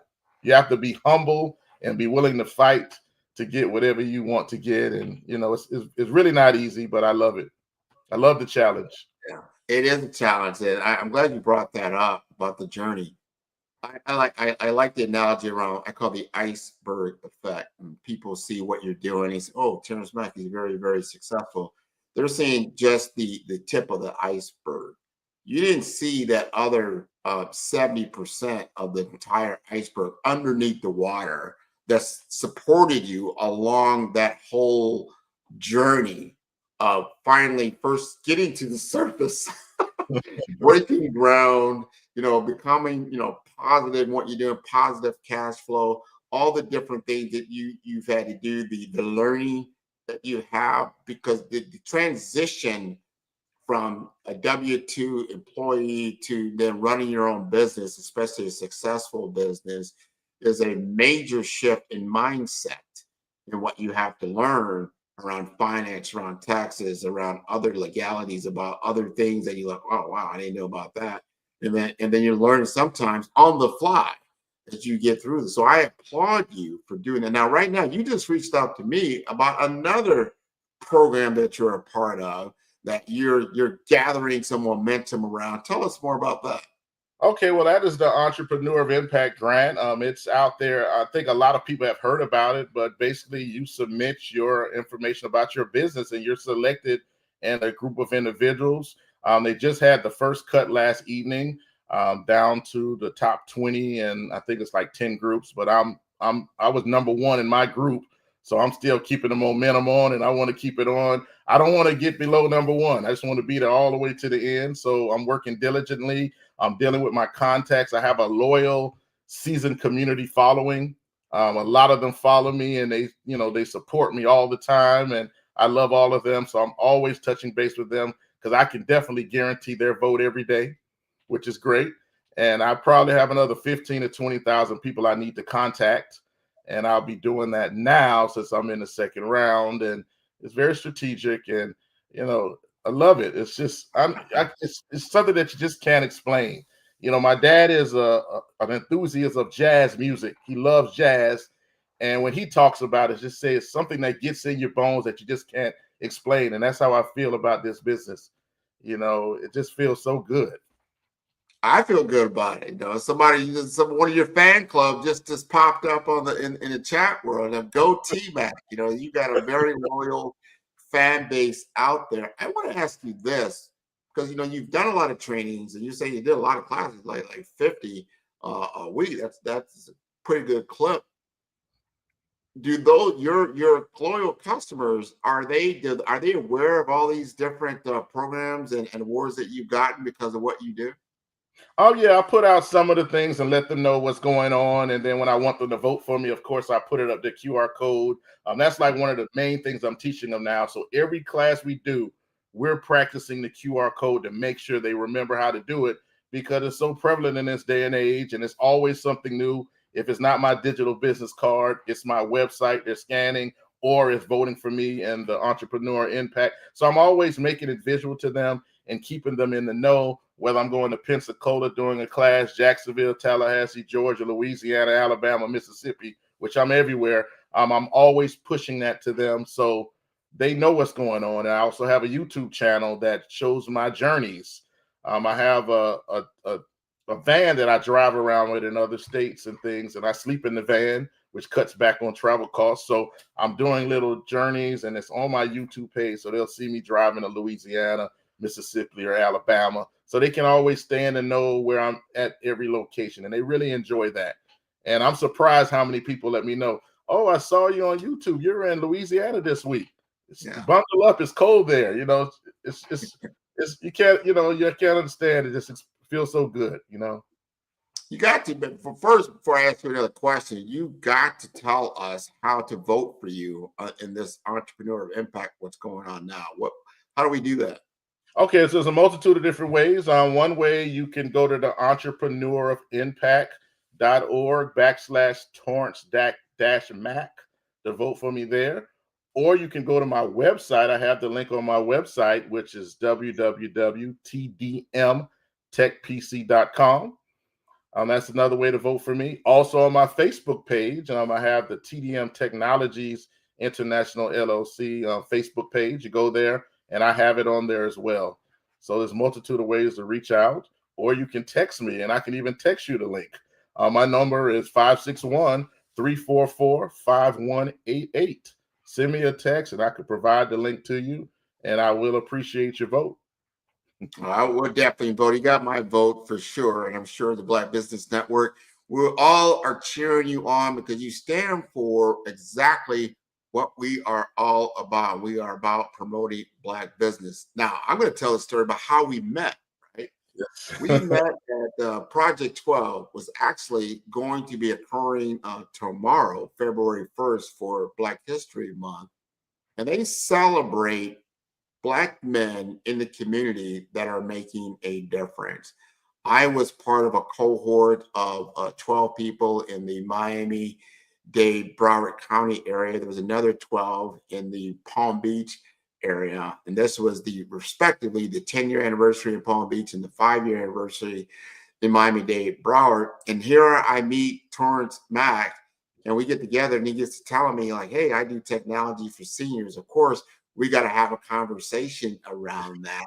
And I was just so honored. He just reached out to me again about this particular program. And I'm like, yeah, man, we gotta stay in touch. And would you like to be on the Black Business Network? And here you are. This is how we continue to pay it forward of what we're doing. I want you to tell the audience about your Project 12 experience and what that meant for you.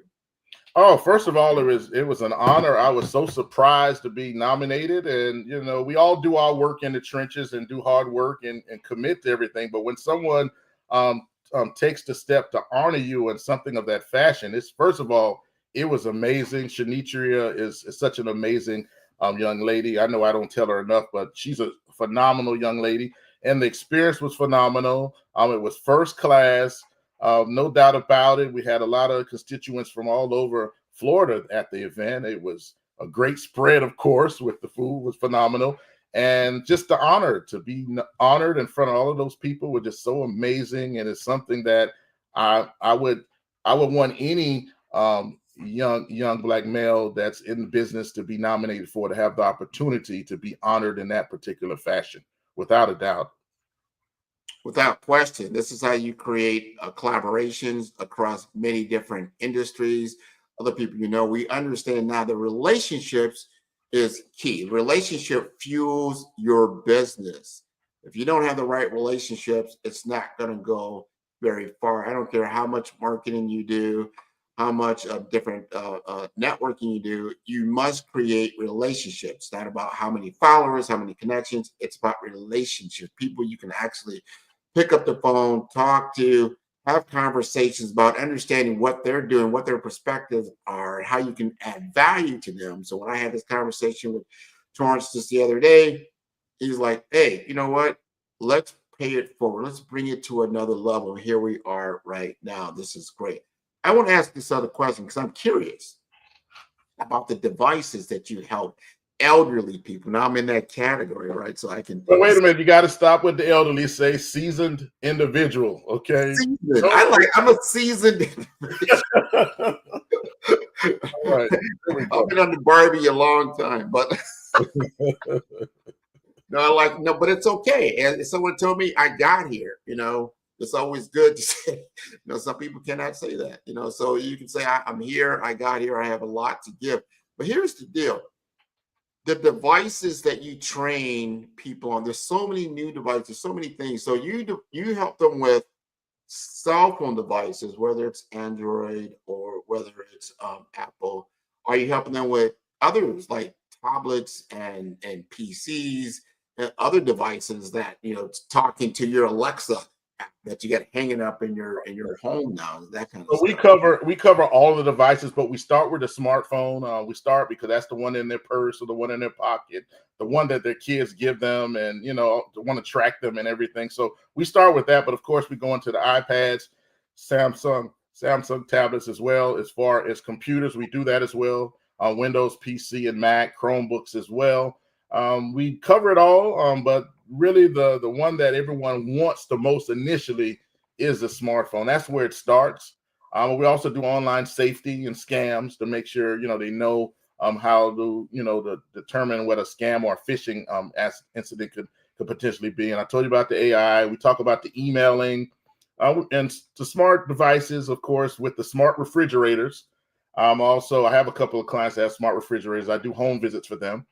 As well as smart TVs, the Amazon Alexas, the Google Homes, the Ring camera, which is another thing. I've done some installations on the Ring cameras for people.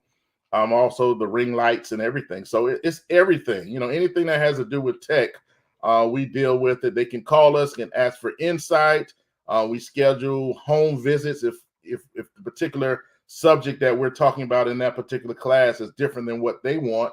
We do home visits as well. Sometimes our audience is as big as 350 people, sometimes as small as 20, 15, and the sizes vary.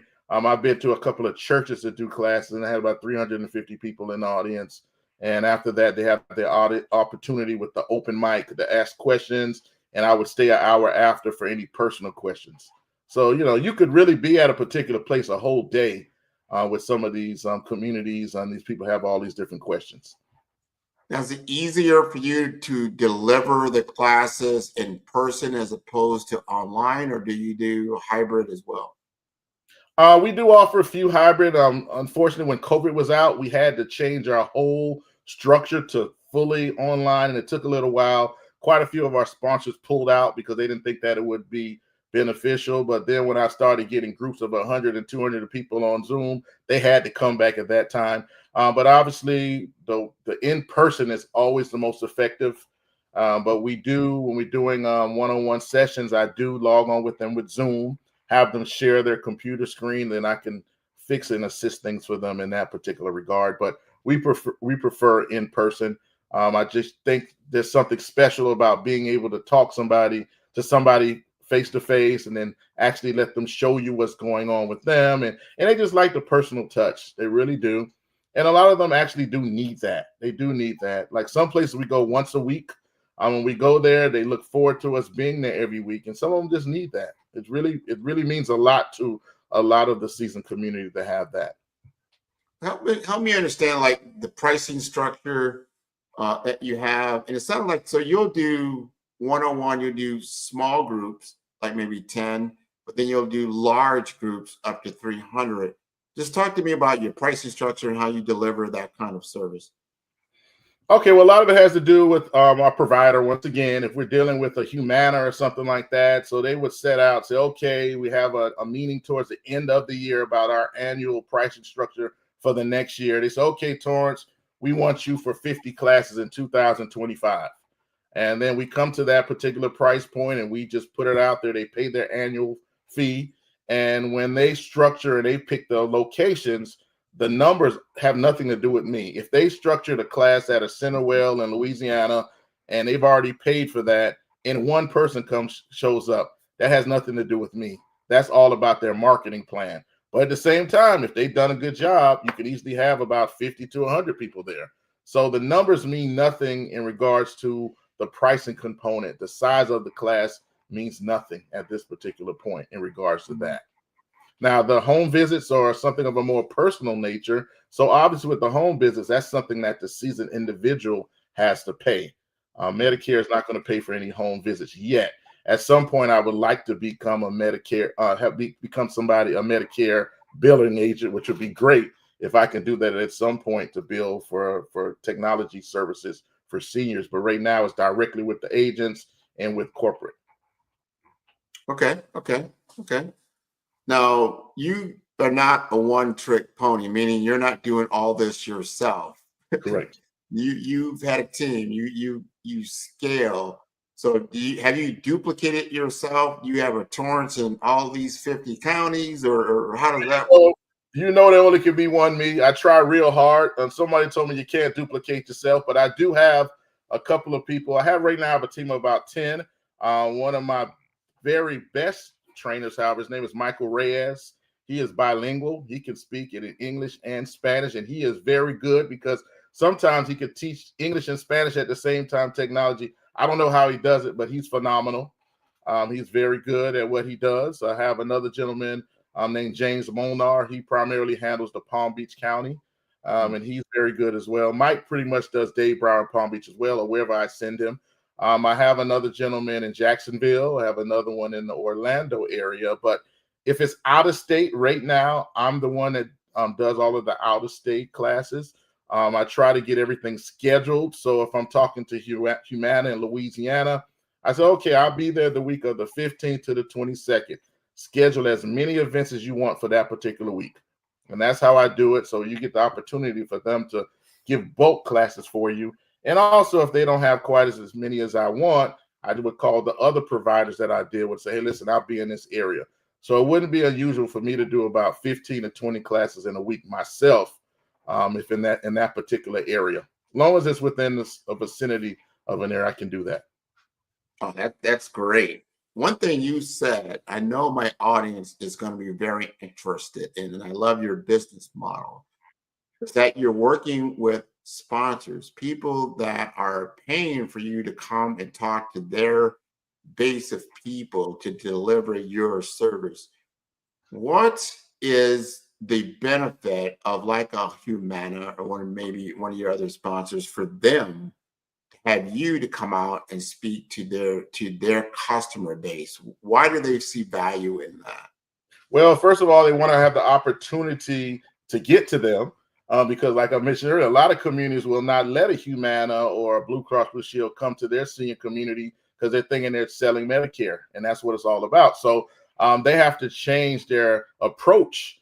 So if we're pushing the technology classes, which is something that is very popular for seniors, there would be no doubt that that's the value that brings to them. They have the opportunity as well as the branding component. I was telling you in the literature that I can put their branding material in there. If we're teaching them how to scan a QR code, we'll be scanning a Humana QR code and different things like that. So this gives them the opportunity because a lot of the customers that we go to these senior communities are not Humana customers yet. They want them to be Humana customers, So, and there are sometimes we do go at the Humana based or the Florida Blue based centers that is only for their members as well. And at that point, they're just offering extra benefits to their members. I think that's so important for an entrepreneur to understand how you can get certain things funded for what you want to do, the collaborations that you form together. So you're not going at it by yourself. It's such a great formula that you have. When we talk to me, I do a lot in branding. So what does that mean? Brand is really the perception somebody has about your product or service. So if you can pair yourself with a well-known brand like a Humana, a Blue Cross Blue Shield, all of a sudden now you're amplified yourself, right? You've amplified yourself and you've made yourself more valuable. And then so when people start thinking about, oh yeah, cell phone services and things that I need, and it's through Humana, all of a sudden your name is top of mind. And then when they talk to their network of people, and just because you're a senior, you have a pretty large network, as well. And they're like, oh no, you need to talk to Torrance and his people. They're going to bring it on, and they're sponsored by Humana. All of a sudden, because then all of a sudden it gives you credibility. Like, oh really? Well, if let's just say Humana or Blue Cross, they're like, yeah, they're not even thinking about, like you said, the Medicare Advantage so much. They know that they do that. But they're providing, all of a sudden they say, well, they're providing this service. They're good people, and Torrance is too. I think that's there you go, right? Exactly. That's wonderful, right? Right. So we got just a couple of minutes left here. I want you, if we haven't mentioned something that you truly want to make sure you get out to the audience and make sure that they remember about this, what would you like to leave us with? Oh, well, as far as the company, I think it's a valuable service, and I look forward to potentially coming to your community at some time soon. Also, if Comcast is listening or watching, I'd obviously like to do business with them as well. Of course, Samsung as well as Apple as well, because our services would be beneficial to them as well for branding purposes and what have you. And for all other Black businesses that are interested and talking to me about my story or potentially helping them in their future endeavors as well, I'm always available. I gave my number earlier, 561-344-5188, or the website is tdmtechpc.com. Oh, this is wonderful. And tell us again about how to vote for you, because we're going to get you over the top. I want to see you on the top stage getting that award. Okay, so it's entrepreneurofimpact.org /Torrance-Mack, M-A-C-K, or go to my website, tdmtechpc.com. You can vote for me there or text me, 561-344-5188. I definitely will send you the link. Wow, and then when I win, we'll meet again online, and I'll tell you about the experience, Grant. Oh, man, I can't wait for that. I'm looking forward to that. I want to thank you again for taking up your morning, telling us about your business, educating everyone at the Black Business Network about this. Genius is common, and I will see you on the other side. Thank you, sir. You're welcome. That was wonderful. The Black Business Expo's mission is to raise funds for high school seniors going to college or K through 12 entrepreneurs. This expo is a fundraiser for students. You may go to www.blackbusinessexpousa.com to donate to the scholarship fund, or you can use the Cash App that's on the screen below. That's $BBXUSA. Our goal is to give laptops and up to $5,000 to 10 students. Students, you can register online at www.blackbusinessexpousa.com. Every dollar counts. So we want to remind you to donate to the scholarship fund. And we would like to thank our Black Business Expo USA sponsors for January 2025. And they include NC100, Moody Capital Partners, Suede Soul, Lotus for Shade Coaching and Training, Carolina, Virginia Minority Supplier Development Council, Step Management, The Hello LLC, Barbara H. Smith LLC, Margin McLean Foundation Incorporated, Genius is Common, Earth Essentials, 5-Star BDM, Milani Shining Global, Executive Women's Success Institute, The Quality Coaching Company, Superwoman Business Services, Creative Force Studios, Lee Entertainment, Artistic App Design, Black Business Expo USA, Genius is Common, and I will see you on the other side. On my day, my name is Cordelia Gaffar, the ultimate joy goddess. I'm a best-selling author, multi-award-winning speaker, and host of the Free to Be Show podcast, for which I've also won 2 awards. I've created 2 unique processes. Invite women to nurture yourself. I use the word self-nurturing, not self-care, because there's a distinct. Hello, I'm Dr. Madeline Ann Lewis, President and CEO of the Executive Women's Success Institute. And my genius is helping women accelerate the path to success.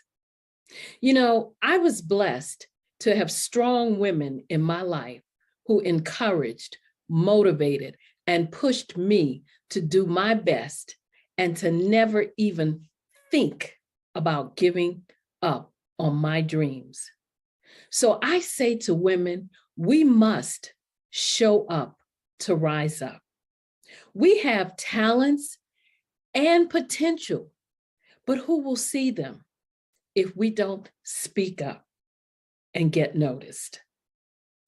I know that women are a tremendous resource on this planet, and there is nothing more fulfilling than helping a woman tap into her full potential. I do this because I want to be a part of helping as many women as I can to show up, to rise up. I do this because genius is common.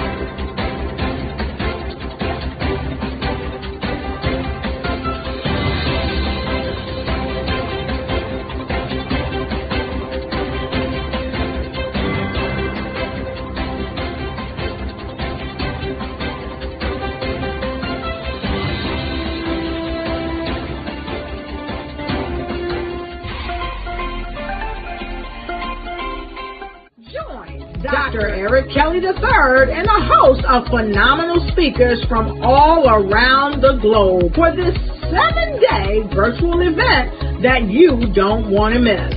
The mission of the Black Business Expo is to raise scholarship money from kids all the way from high school, all the way from college. The Black Business Olympics is one of the largest Black business showcases in the world. It is an opportunity for businesses and companies to showcase their businesses globally. We are going to be giving away laptops up to $5,000 away to students.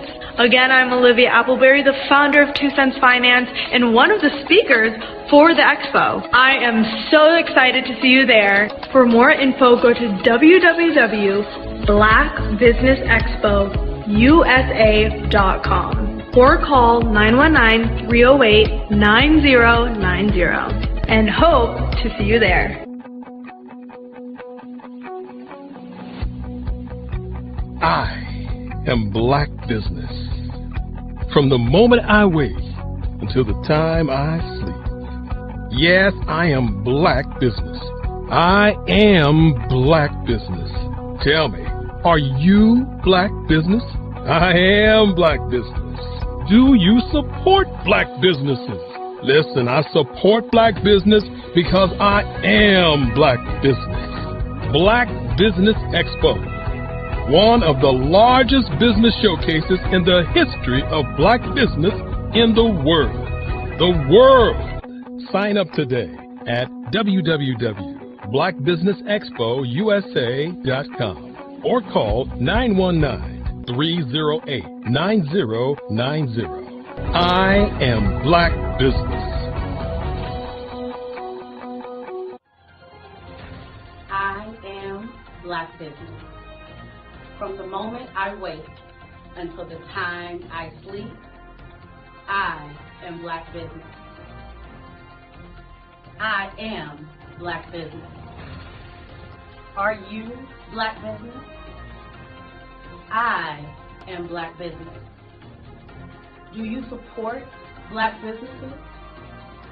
I support Black business because I am Black business. Black Business Expo, one of the largest business showcases in the history of Black America in North Carolina. Join Dr. Eric Kelly III and a host of phenomenal speakers from all around the globe for this 7-day virtual event that you don't want to miss. The mission of the Black Business Expo is to raise scholarship money from kids all the way from high school all the way from college. The Black Business Olympics is one of the largest Black business showcases in the world. It is an opportunity for businesses and companies to showcase their businesses globally. We are going to be giving away laptops up to $5,000 away to students.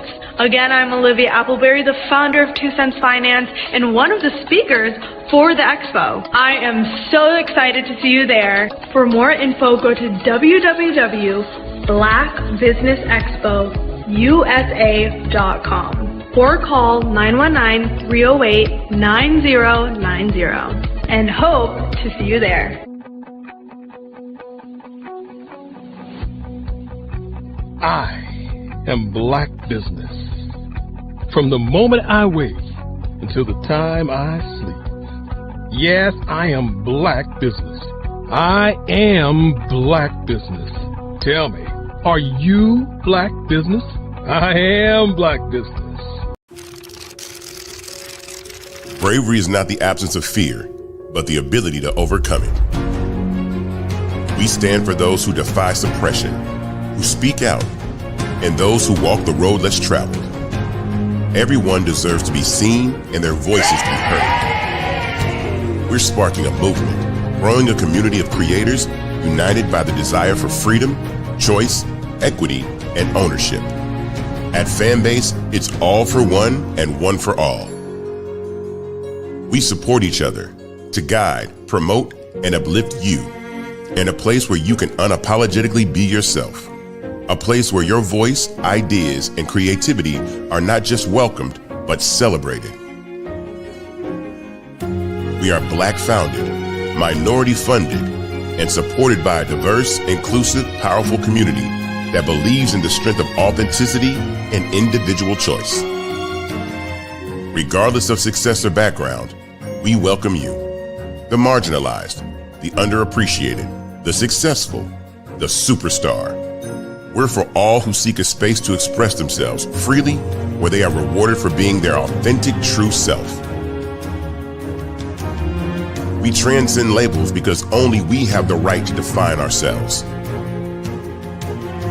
We are built for the brave, the culture, the creators, and for the future where everyone has the power to shape their own destiny, where all are empowered, voices are amplified, and freedom is embraced. For the first time, you have a chance to own the platform you helped make popular. It's a revolution, a movement in how we connect, create, and share. Everyone is a creator, and everyone has a fan base. Here, you can be you without limits.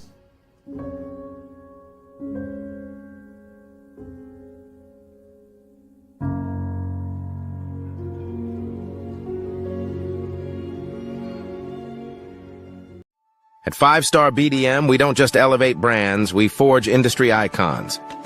Our mission is to amplify your business and personal brand through dynamic AI-enhanced strategies and an elite professional network of over 20,000 experts. We empower entrepreneurs and small to medium-sized businesses to lead, scale, and transform. Our powerful network accelerates your speed to market and connects you with unparalleled growth opportunities. If you're ready to lead, we'll position your brand to set the industry standard. Explore our comprehensive services designed to build your brand, drive growth, and innovate your business. From personal branding and business development to technology solutions and investment banking, we offer tailored strategies that deliver measurable results and help you dominate your market. Our personal branding service uniquely tailors your professional story. Starting at just $99 per project, we offer online courses, in-person workshops, and scheduled weekly calls. Perfect for individuals beginning their personal branding journey, we help you craft a legacy that commands attention and respect. Strategic plans and execution are at the heart of our business development services. We focus on sustainable growth, helping you secure funding, scale operations, and expand your market reach. Our expertise ensures your business thrives in competitive environments. Innovate with custom artificial intelligence, machine learning, and software solutions tailored to your needs. Our technology services are designed to enhance your business operations and drive efficiency, ensuring you stay ahead in the digital age. Discover real stories and real results. From healthcare startups to tech entrepreneurs, our clients have achieved extraordinary success. For instance, a healthcare brand transformation led to a 40% drop in patient infections, showcasing our impact in diverse industries.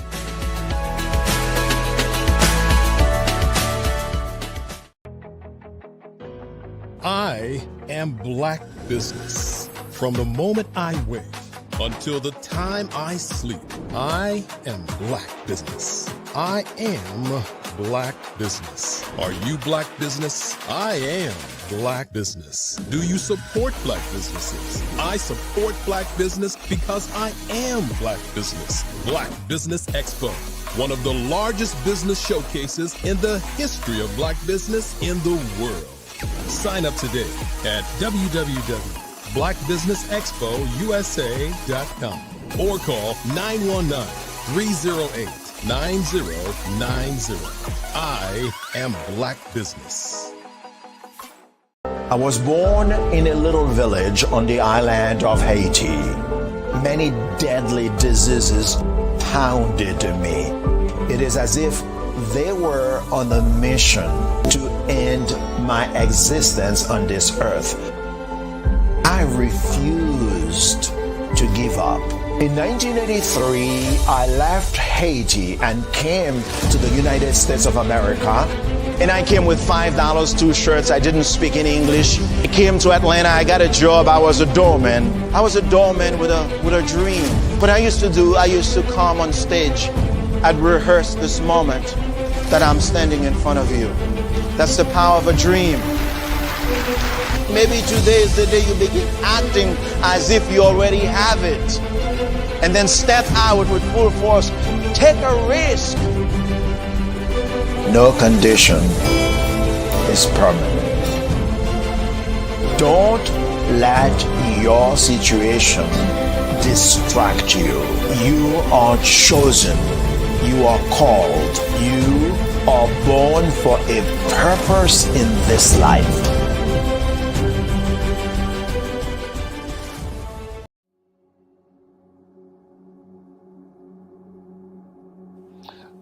I was born and raised in southeastern West Virginia, the coal fields. My father was an AME minister. For me, I was very fortunate. Even though I grew up in the segregated South, I was surrounded by flourishing Black businesses, doctors, lawyers, bankers, dentists. They were all there and they were all successful. And I guess that's part of my dream, is to see that success come back.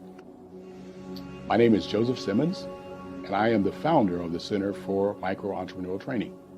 We have this moment in time where we can change the trajectory of people.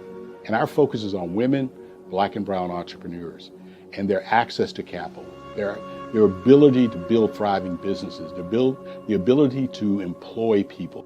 There's a study that showed that in those three communities, especially Black and brown communities, $1 stays in those communities for 30 minutes.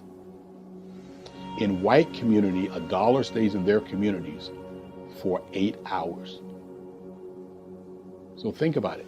For you in a Black or brown community to get gas, to get food, to go to a restaurant, you've got to leave your community, take those dollars out of that community and take it to another community that's already being well served. So if we can reverse that, if we can go from 30 minutes to an hour to 2 hours, that's progress. That's what we need to do. I was with SCORE. And then in May of 2020, of course, the events happened in regards to the murder of George Floyd. The other thing that I was experiencing was the denials of federal funds for small businesses. And it revolved around one thing. These businesses were not being prepared for grants and for government programs. And I came up with the idea for the Center for Micro-Entrepreneurial based off those two things. Morgan Stanley had a report out in 2020, first quarter, and it talked about there were 3 groups that were massively devastated by COVID-19 on their business. That was 1, women, number 2, Black, and number 3, brown entrepreneurs. The research showed that they had less cash on hand, they had less opportunity to go into a bank and get money, and they were very dependent on family and friends to keep their business up and running. If we can focus on those 3 groups, then we can have a dramatic impact on our communities. Really, the focus is on 3 areas. And those 3 areas are 1, the people, number 2, the courses, and number 3, a support network. Here at CMAT, we will provide you with the fundamentals for generational success. And you will be creating a vibrant community by attending our 5-day immersive training course.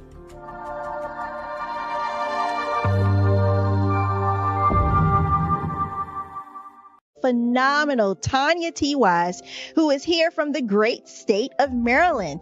Tanya, welcome and thank you for being with us today. Can you indulge our audience a little bit and tell them just a little bit more about who you are and what it is that you do? Well, I love being able to talk to people and have a magnetic attitude, being able to just show them. So I always like to say, level up is Coach at Tanya T. Wise here.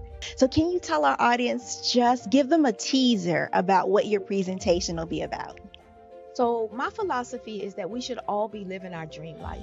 So tomorrow I'm going to talk about how you start living your dream life. What are some of the things that you thought about in your childhood that you just kind of let go and dormant? Wow. And I want to reignite that and just give you some pointers and some tips, some tools, some strategies to be able to start living your best life now. And guess what, Wanda? And leave an inheritance for your legacy.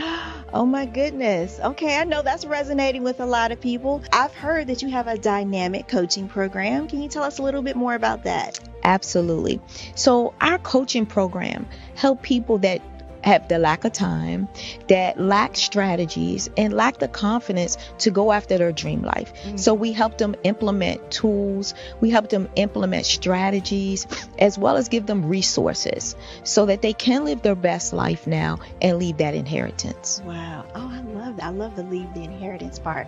Listen, you are dropping some major nuggets, and I know a lot of what you're saying is resonating with a lot of people, but I think we're all curious. How did you even make this transition into the speaking and coaching arena? What's the story behind this? So I started out in finance, and I realized that a lot of people don't necessarily go after their dream life because of the lack of finances or the education behind finances. But it wasn't until I lost my firstborn, my only son, that life changed for me. And where I was going after it all, living the corporate life, hit my 6-figure income and living in my dream house with my dream man, driving my dream car. I nearly lost it all when I lost my son. And so I realized it only takes one financial catastrophe that can change your entire life. That's what made me start All New Beginnings. Because no matter what's going on in life, there's a new beginning. And because of that, we develop a program called Wise Minded. My little slogan is, don't just dream it, let's live it. If they want to connect with you or work with you, what is the best ways for them to be able to do that? Well, for my social media guru, you can connect with me on every single social media platform as Tanya T. Wise.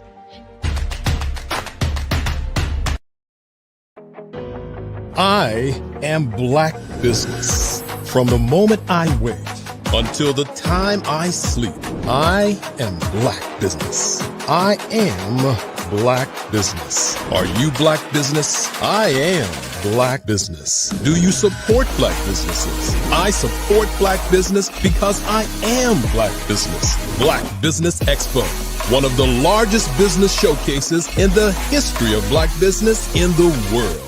Sign up today at www.blackbusinessexpousa.com or call 919-308-9090. I am Black Business. Hello, I am Dr. Eric Kelly III, the visionary strategist and founder of the Black Business Olympics. I invite you to showcase your Black-owned businesses on the Black Business Network global stage. The Black Business Olympics is a global Black Business Network platform that propels Black-owned businesses into the international spotlight. By showcasing your business on the Black Business Olympics platform, you can reach a worldwide audience of potential customers, partners, and investors. You can also establish yourself as a thought leader and expert in your field, attract lucrative partnerships, and more speaking engagements. In addition, the Black Business Olympics platform provides a valuable opportunity to connect and collaborate with like-minded entrepreneurs and business professionals from around the world. This can lead to new business opportunities, ideas, and relationships. Finally, by sharing your story and expertise on the Black Business Olympics platform, you can inspire and empower others.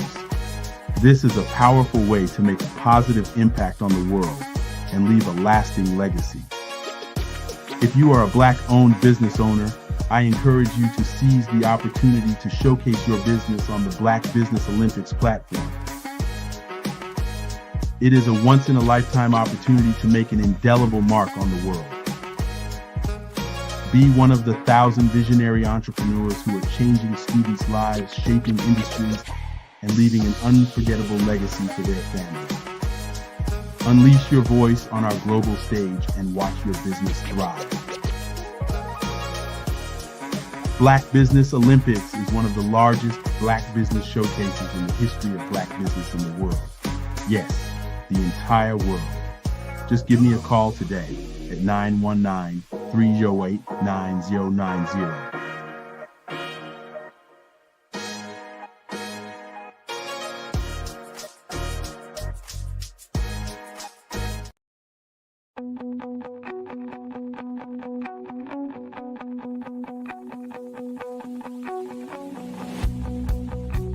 I am Black Business.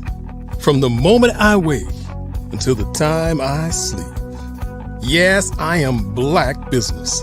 I am Black Business. Tell me, are you Black Business? I am Black Business. Do you support Black businesses? Listen, I support Black business because I am Black Business. Black Business Expo, one of the largest business showcases in the history of Black business in the world. The world. Sign up today at www.blackbusinessexpousa.com or call 919-308-9090. I am Black Business.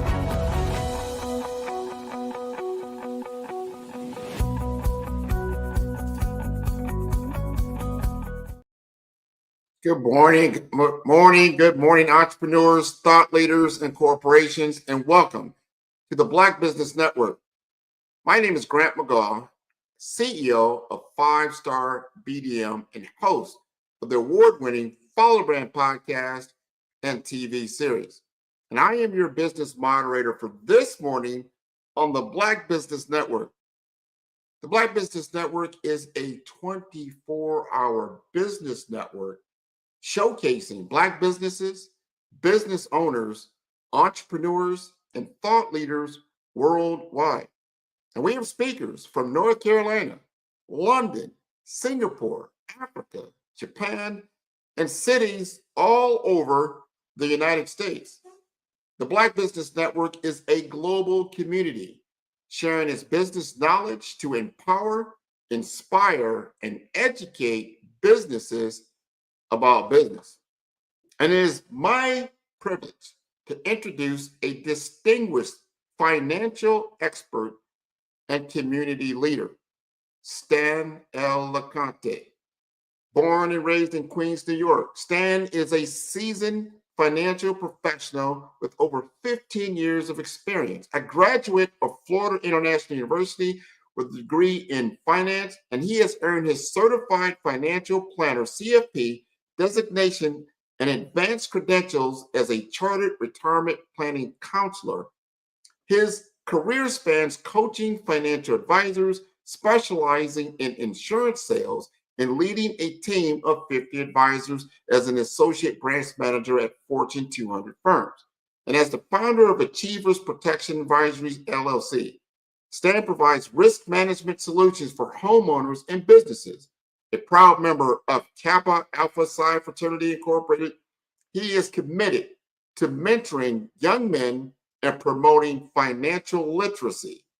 Please welcome Stan L. LeConte, one of my good friends in the Miami, Florida area. How you doing, Stan?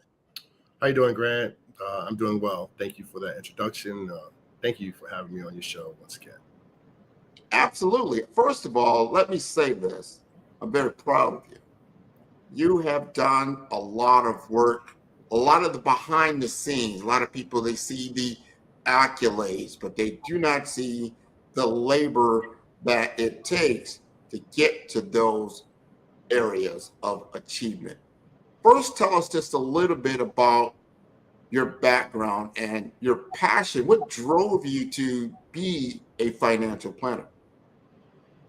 Yeah, so that started back in the neighborhood of Queens Village, New York. Your parents would always ask, "What are you going to be?" I guess they ask every child that question, and some kids have an answer. And I decided to always say accountant, and I stuck with it, not even knowing what an accountant was. I just didn't want to be a doctor or a pharmacy or a lawyer or those other traditional Caribbean professions that they have. So I said accountant, and it kind of stuck throughout high school. And then when I got a chance to go into college, I took the curriculum and was successful in passing that curriculum and started off my career as an accountant. Wow. So you had an affinity for numbers. Were you good at math? Is it something you gravitated to?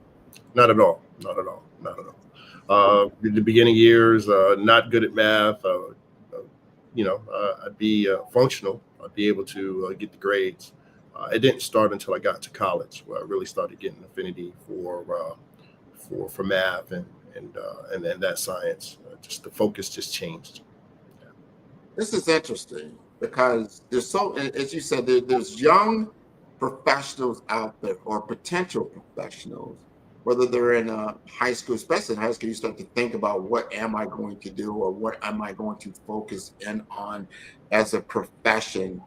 I want you to think back a little bit because there are young individuals that are tuning into the Black Business Network right now. and they're looking for scholarship. They're looking for a leg up as they now go into that next world of their career, potentially going to college or going into the business world. What advice would you give them from a financial planning perspective? Start early. It's always the key is to start early. Begin the foundation now. Have those tough conversations and create the discipline. There's a discipline in creating wealth, and you have to start the discipline in anything that you want to do. But money seems to be, or finances, or wealth, or that type of conversation seems to go by the wayside. So have those conversations, seek the knowledge out, begin early, start saving, use your 401k, use your Roth IRA. I'm not giving advice here. This is just education. Just want to let you know that I'm not giving any advice.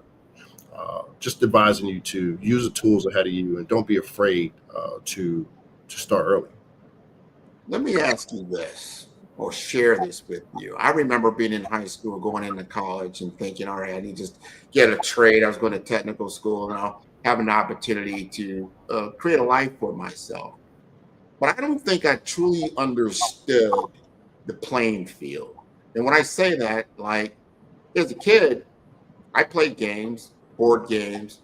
I played Monopoly. I played the game of life. I don't think I truly understood that this is a model for the life that I'm truly going to find myself in. I'm going to have to find a way to motivate myself to go through life, meaning to pass go, roll the dice, collect my $200, right? Avoid going to jail, and then trying to find a place to live, getting that first home, right? Think about that, right? Not really understanding that the game, though, is to accumulate as many homes as you can, to get as much wealth as you can, to then get into business, like just getting a hotel. I'm just going to the game of Monopoly. They go from homes to hotels. And as you get the more hotels, people who come to your property pay more money, and you create more wealth. That is the goal. But then the ultimate goal of winning the game, who you're playing against, is to bankrupt you. If their competitors are bankrupt, you win the game, you have all the money, and the game is over. Wrap it up, go on to the next. I don't think I truly understood that this is the playing field that I'm about to embark on. And what you just said, yep, you need to start saving, have a saving plan, have some kind of way. But do you really, I don't want my people to really understand that this is not an option. This is what is a survival tool that you need to deploy, and that you need someone that understands this game and that you can begin to escalate. Talk to us a little bit more about how you see this game of life. Great analogy using the game of Monopoly.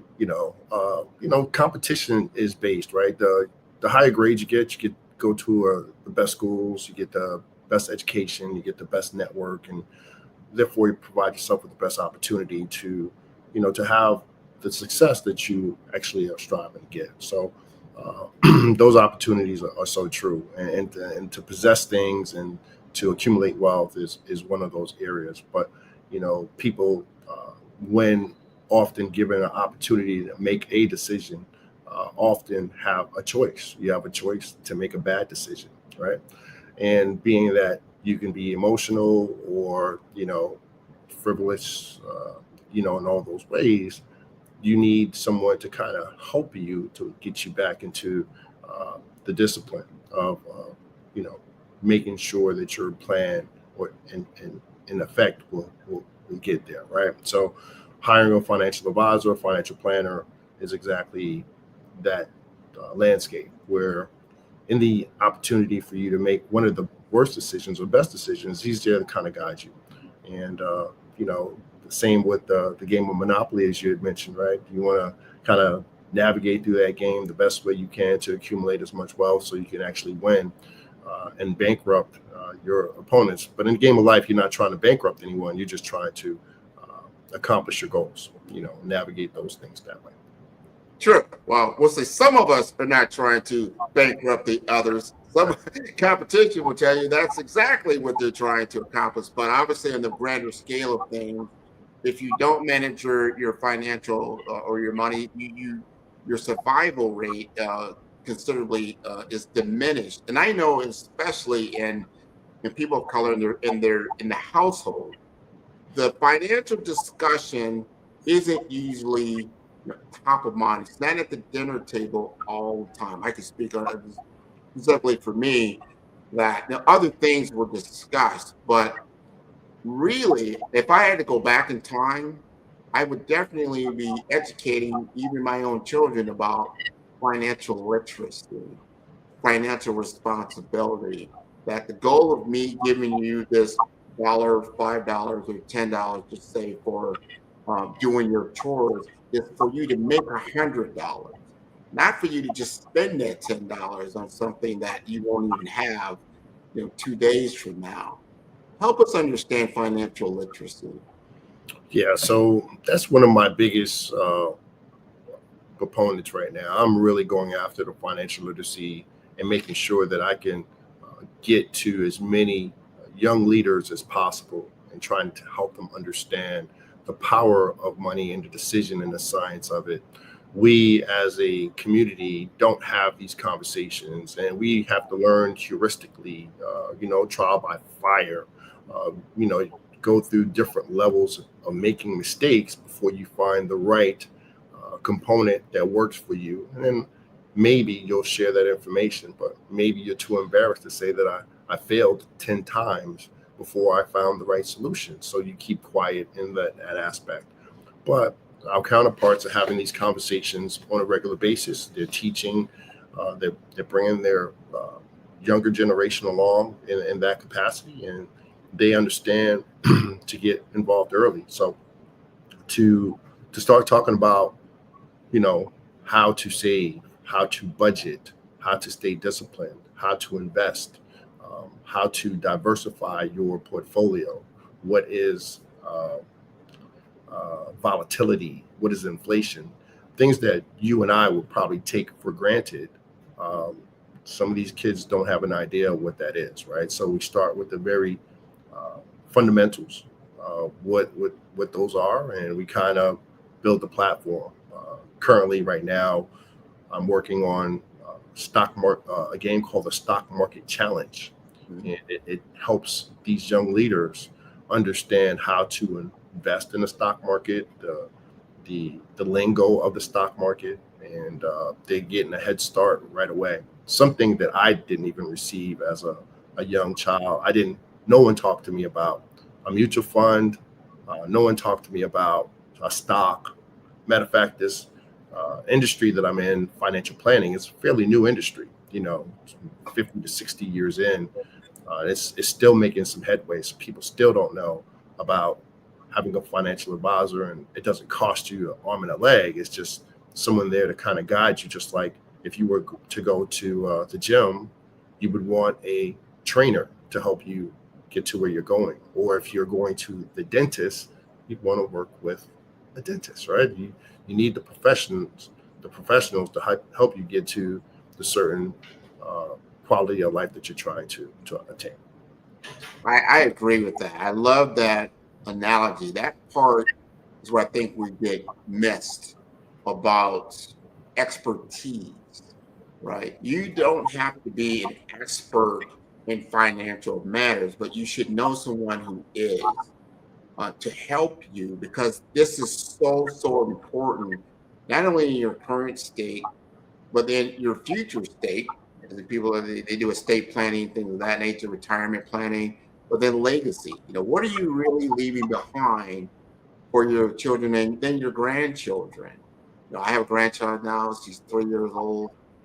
Obviously, she can't plan for herself. What can I do for myself to help her, not even realizing what money is about, so we don't continue to create that same cycle of poverty, of financial stress, of not having access to capital, creating the opportunities early. But you know what? Maybe I did not have access. A lot of times, especially a lot of people in my age, that they might be first generation to go to college. You might be first generation to have what they call a white collar job, right? Those type of things. That said, still you should know what it takes to maintain. Like, you know what? I need to understand the playing field. If you're playing on a plane or a game of football, you need to understand the rules. You got to know how to compete. You got to know how to win the game. I truly believe that our educational system isn't really drilling down and doubling down on the facts of the game of life that we are all in, and that how you need to compete and win because it's so important. So having an expert like yourself, like when I send my kid to football practice, they're talking to an expert that's going to show them the game, how to block, how to tackle, how to play the different positions, compete, how to win, how to lose, right? And you put that child in that particular program where they can learn. We need to be putting financial literacy. I use Monopoly as my teacher. I would love to, you talk to me about even an app that you were talking about. I mean, how can we begin early to teach our children about this game of life? And it's not just, oh, by the way, here's how we pay the bills. This is what a budget's all about. And it's kind of knee-jerk reaction when you're a senior in high school. You should have been getting this education probably when you're in second, third grade. Right. So I have to give great credit to the state of Florida. They do have some legislation around it right now. It's called the Dorothy Hochul bill.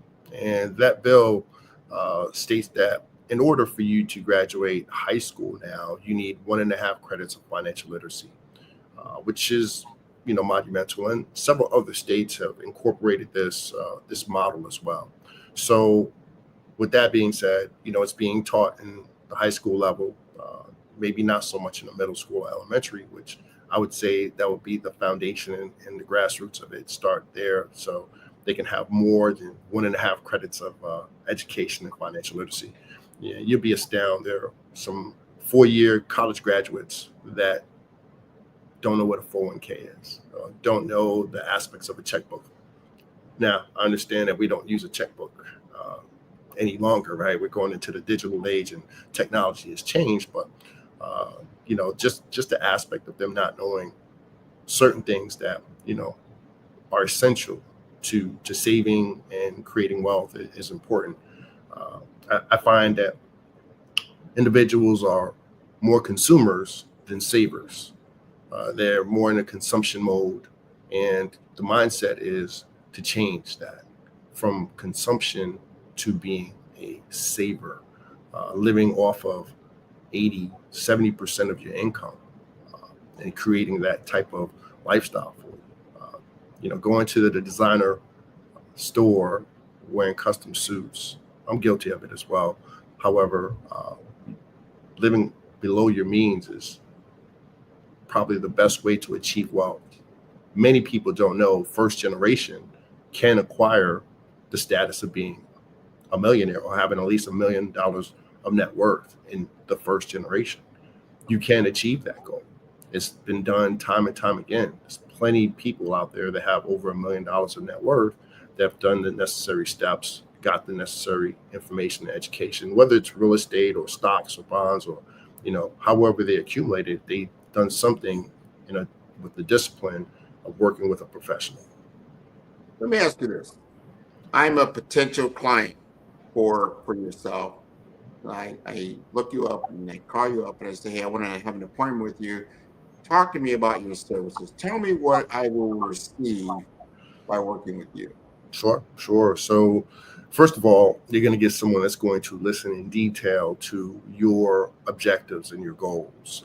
I'm not going to have any preconceived notions, whatever it is. I'm going to listen to what you have to tell me. And from that information, I'll be able to tell you what is your cash position, what is needed for your cash position as a cash reserve, emergency fund. And then we'll go through what I like to call a 4 cornerstone approach.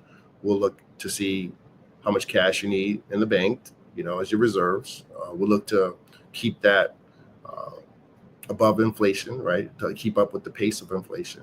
And then We'll look at your insurance needs. We'll look at all of your insurance needs to make sure that you're adequately protected, asset protection. And if you're paying too much in any of those areas, we'll look at ways to reduce the cost so you can save more and still have the protections that you need. The third leg of it would be tax planning. Tax planning strategies are monumental in helping individuals save wealth. Most individuals pay more than they should to Uncle Sam without even knowing it. Even despite working with the CPA in their profession are doing the compliance aspect of it. And working with a tax strategist or a certified financial planner will help you delve into some strategies that can help you save hundreds of thousands of dollars. And those dollars can be reinvested back into your personal plan. And then having a detailed investment. The fourth leg would be a detailed investment plan that looks at your time horizon, your objectives, your tax situation, and your risk tolerance, and create a detailed investment strategy to help you long term. And then all that cumulatively is in a financial plan that gives you the details on how we're going to get there. So most people don't understand that write down your goals is the first step to achieving those goals. Written goals and achieving them are paramount. So if you have a written financial plan with a game plan on your life specifically to help you reach those goals, you should obtain to have one year over year. That's an important aspect of it. And when you come to my office and work with me, you will get, a problem solver right away. You're going to get someone that's going to give you a high level advice in all the areas, all the 6 key areas: estate planning, investments, insurance, education, cash, liabilities, all those things. So you're going to get a detailed financial plan and someone like myself that's going to walk you through the entire process, hold your hand per se if you've never had a financial advisor, and be your personal trainer per se as a fitness coach in the finance world. I like that. As I think about that, and what I heard you say is that you can help people in the world of real estate. You can help people in the world of insurance. You can help people in the world of stocks and bonds, and in the world of capital, cash that you have, and then in that taxation world. And then you now take that that wealth, if you have any of those pillars, or maybe you don't have any of those pillars, to then create a strategy to achieve that particular goal. Whether like I've heard this from people like, hey, we got to have estate planning, we got to have retirement planning, we've got to have since junior college planning. I mean, does that make sense? Am I making? Yeah, that's all it. Cumulatively, people will come in with all of those goals, right? And they have some great things going on. And by the time they're done with me, they figure out like they have some gaps in their plan, and I'm there to cover the gaps and help them achieve those goals and put all of that information cumulatively together so it all makes sense. How one area kind of piggybacks on the other. How estate planning and tax planning and investments all work together, and how we could use some investment planning to do some tax strategies, and how we could use some insurance to do some investment strategies. It's a lot of different moving parts, but if you have a cumulative plan, it's like building blocks, and you'll get a solid foundation. And once you have that solid foundation, now you can start accumulating wealth year over year over year. Let me ask you this: in your particular field, who your client base is, describe your ideal client. Like typically, who do you work with, or who you like to work with? So I typically, I like to work with high net worth individuals. Individuals that make $200,000, over $200,000 a year, have investable assets, have cash flow, maybe $500,000 of investments. So that's typical, right? But in my heart, I want to help everyone, right? So if you have some goals and you have some objectives and you have the ability to save, I will work with you to help you get to that next level without the other criteria there. I'll charge you a financial plan, up front and work with you for the next 12 months to help you gather the discipline that you need to build that foundation.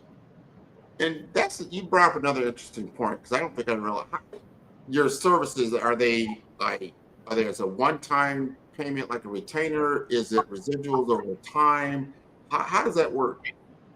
Yeah, so that's an important question, because most people don't know how financial advisors are paid, and that's an important question. When you're going to hire a financial advisor, is asking them that one question is, how are you going to get paid for all those services? You just mentioned that you're going to work with the estate planning attorney, the CPA. You're going to help me build up my cash reserves, retirement, insurance. You're wearing a lot of different hats, and that must cost. And yes, we do charge a financial planning fee up front, a reasonable cost based on your financial situation. And along the way, we get paid on assets under management, which is the key of the game, right? So the more assets I can manage, I charge an annual fee, and that annual fee cumulatively year over year, if I'm doing X amount of rate of return, I may take 1.5% as a remuneration and pay to myself. So that's how financial advisors are paid. They work for their dollars, because I still have to talk to the CPA, who gets paid irregardless, right? I still have to talk to the estate planning attorney about your personal situation, irregardless of you're going to pay them as well. So I'm the quarterback that's kind of putting everything together, speaking with these professionals and kind of making sure that everyone meshes and everything is working together. I like that. If I heard you correctly, and after obviously you get paid up front for your basic services, but if you grow my wealth, let's just say I had a portfolio, just round number, $500,000, and then I circle back in 2026 and we take a look at that, and that $500,000 is now, let's say it's 550,000 or 600,000, I don't know. But then you would get a percentage of that. Obviously, the person, say moi, would be happy, because right. I wouldn't have had that wealth if I didn't work with you. Correct. You put an extra 10% into my portfolio, and what you take a percentage. Correct. That's how it works, basically. Typically, in a perfect world, we always want the portfolio to be positive, right? A positive trajectory. But we work on averages as wealth managers, because we know over the long haul, the markets will continually go in the long term, right? So even though there may be some negative years, stock market may be down, on the average, we look to get a positive number in working with a financial advisor. So it's the long game. And like you said earlier, depends on what is your goal, what are you trying to accomplish, a 10-year plan, 5-year plan, 1 to 3-year plan. You have metrics and that kind of thing that you want to get across. I'm starting to get a better image and picture of Stan as the quarterback of my financial world here. I want to ask you this. As AI technology is now coming into play in they call fintech world, financial technology. Sure. Is that changing? Is that for the best, for the better or worse? How do you see that playing out? Well, AI is a tremendous tool. I've incorporated it into my practice. It's making me a little bit more efficient in a lot of different aspects of my, financial planning business. And, before long, there's going to be a AI financial advisor that's going to be able to give you all the information that I may be able to give you. However, the case with AI, we've noticed that it's not always 100% accurate, and you have to always prompt it to make sure that you're getting the accuracy. So you have to be very careful with getting information from AI, because they're just pulling stuff from the internet at this particular point. As you know, the internet, Google, whatever it may be, is filled with a lot of different information, and that may not be as accurate as you need. And no one's going to be as good as me on this financial calculator. I like that, and so I'm in the technology world, but I also am in the human world, understanding tool sets, and then the difference between tool sets and skill sets.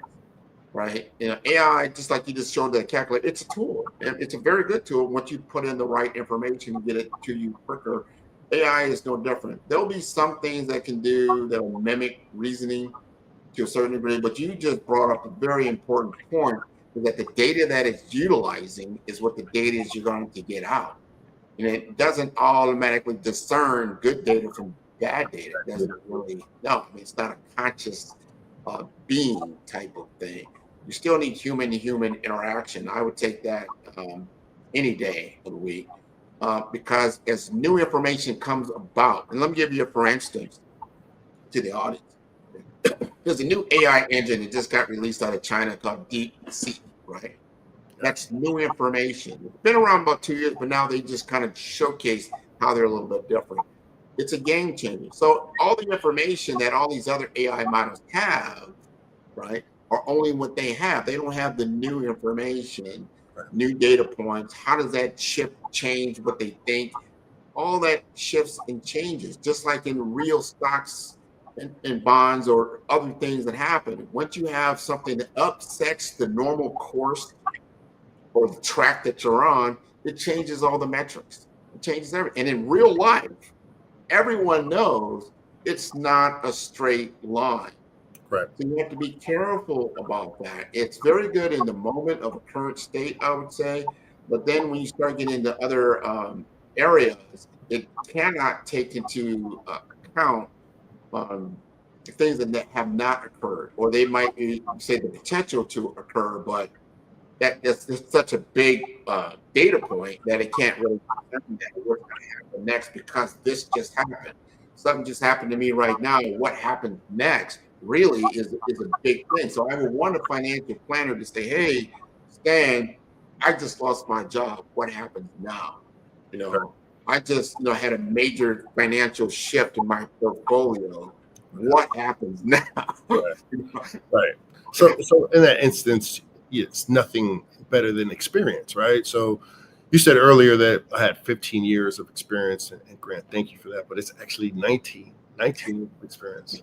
So there's nothing more than experience. I actually can sit down and listen to an individual for 30 minutes, 40 minutes, whatever, an hour, and I can already design a financial plan in my head on how to help them reach their goals. It's just because of the repetition and knowing the science of what I do. And one of the things that I don't really fear AI coming from my position is the advanced designations. The certified financial planner designation allows me to, be at the top of the game. Information that is not readily available to everyone is right here, top of my head. So I'm not really afraid about AI coming from my position. Maybe those other financial advisors, but not mine. I'm good. No, and it's about your skill set. As you said earlier, we're talking about the training analogy that you stay fit. You want to train. Who wants to get trained by a fat, lazy-looking physical trainer, right? So, right. Like that's not going to work. So you take advice from somebody who already has the training, the knowledge, the expertise, the demonstrated track record. 19 years that you obviously to show a person immediately this is what I can do. I always was like you because I saw some of the people that you work with that they're not just high net worth, but who they are, how they accumulated their wealth, and then how they want to maintain their wealth and how they want to grow. I love to hear those stories about, let's say, ex football players or entertaining to hear about, and then you find out, oh no, they didn't lose their money. These guys own this, they own that, they own this. Look at Byron Scott. Now, some people don't remember Byron Scott as a basketball player. He's doing well. He's a basketball player for the Lakers. This guy is a mogul in media, $1 billion player. I love those kinds of stories. Right. So those stories are great, man. We love to hear those stories. I'm not battling those stories. I applaud those stories, and I'm a cheerlead for those stories. My battleground is the guys who still don't get it. The guys who still want to call me and say, I'm going to buy a $50,000 chain. It's my first paycheck. And I have to battle and say, why? Why? You know, it's just, they just don't get it. And the foundation of it is a lack of education and financial literacy. Very smart in every other aspect of their lives, because they made it to a point where not many people are, but they just lack that, just that financial literacy aspect of it. And that's where my battle starts. And that's where I put on the gloves and I get into the battlefield, and I'm in there, man. Yeah. Well, you definitely in there. I would be like Marshawn Lynch, man. That story is like he didn't spend not one of his game checks. Right. Stayed in his mom's place until he said, I ain't spending nothing until I get out of football, because it's hard to get to that position. You got to be phenomenal to play in the NFL and then to get position to be a millionaire. The last thing you want to do is then liquidate all the funds that you got. So then when you're only going to play potentially maybe 4 or 5 years, at that level, then how are you going to maintain going forward? So love that analogy about you. Before I let you go, you've got to let us know how to get in contact with you, and let us know what you're going to be doing tomorrow around 11 a.m. to 2 p.m. at Project 12. Well, yeah. So Project 12 tomorrow, we're going to be at the Boca Club in Boca Raton, of course, and we're going to be receiving an award. I'm one of the recipients of the Project 12 Award for Broward and Dade County.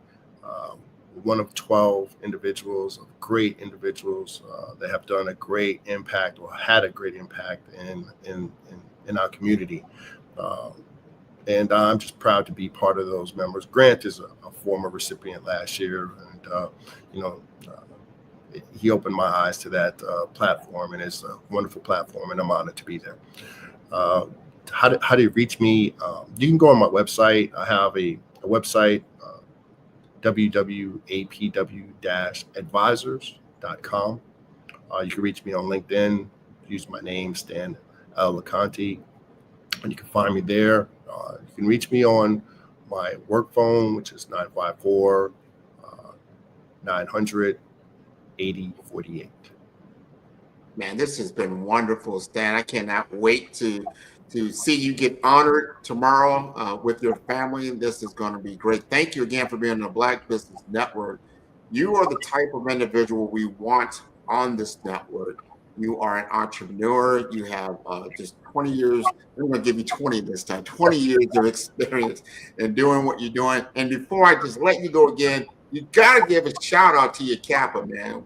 Who are they? Oh man, Kappa Alpha Psi. Come on now. We the best fraternity in the world, man. I say yo to the brothers out there. Excellent, excellent. Thank you again for being on the show. Genius is coming, and I will see you on the other side. All right. Take care. Okay. Man, what a wonderful treat. The Black Business Expo's mission is to raise funds for high school seniors going to college or K-12 entrepreneurs. This expo is a fundraiser for students. You may go to www.blackbusinessexpousa.com to donate to the scholarship fund, or use the Cash App that's on the screen below. That is $BBXUSA. Our goal is to give laptops and up to $5,000 to 10 students. Students, you can register online at www.blackbusinessexpousa.com. Every dollar counts. So we want to remind you to donate to the scholarship fund. And we would like to thank our Black Business Expo USA sponsors for January 2025. And they include NC100, Moody Capital Partners, Suede Soul, Lotus Rocher Coaching and Training, Carolina, Virginia Minority Supplier Development Council, Step Management, The Hello LLC, Barbara H. Smith LLC, Margie McLean Foundation Incorporated, Genius is Common, Earth Essentials, 5-Star BDM, Milani Shining Global, Executive Women's Success Institute, The Quality Coaching Company, Superwoman Business Services, Creative Force Studios, Lee Entertainment, Artistic App Design, Black Business Expo USA. Genius is coming, and I'll see you on the other side. Welcome to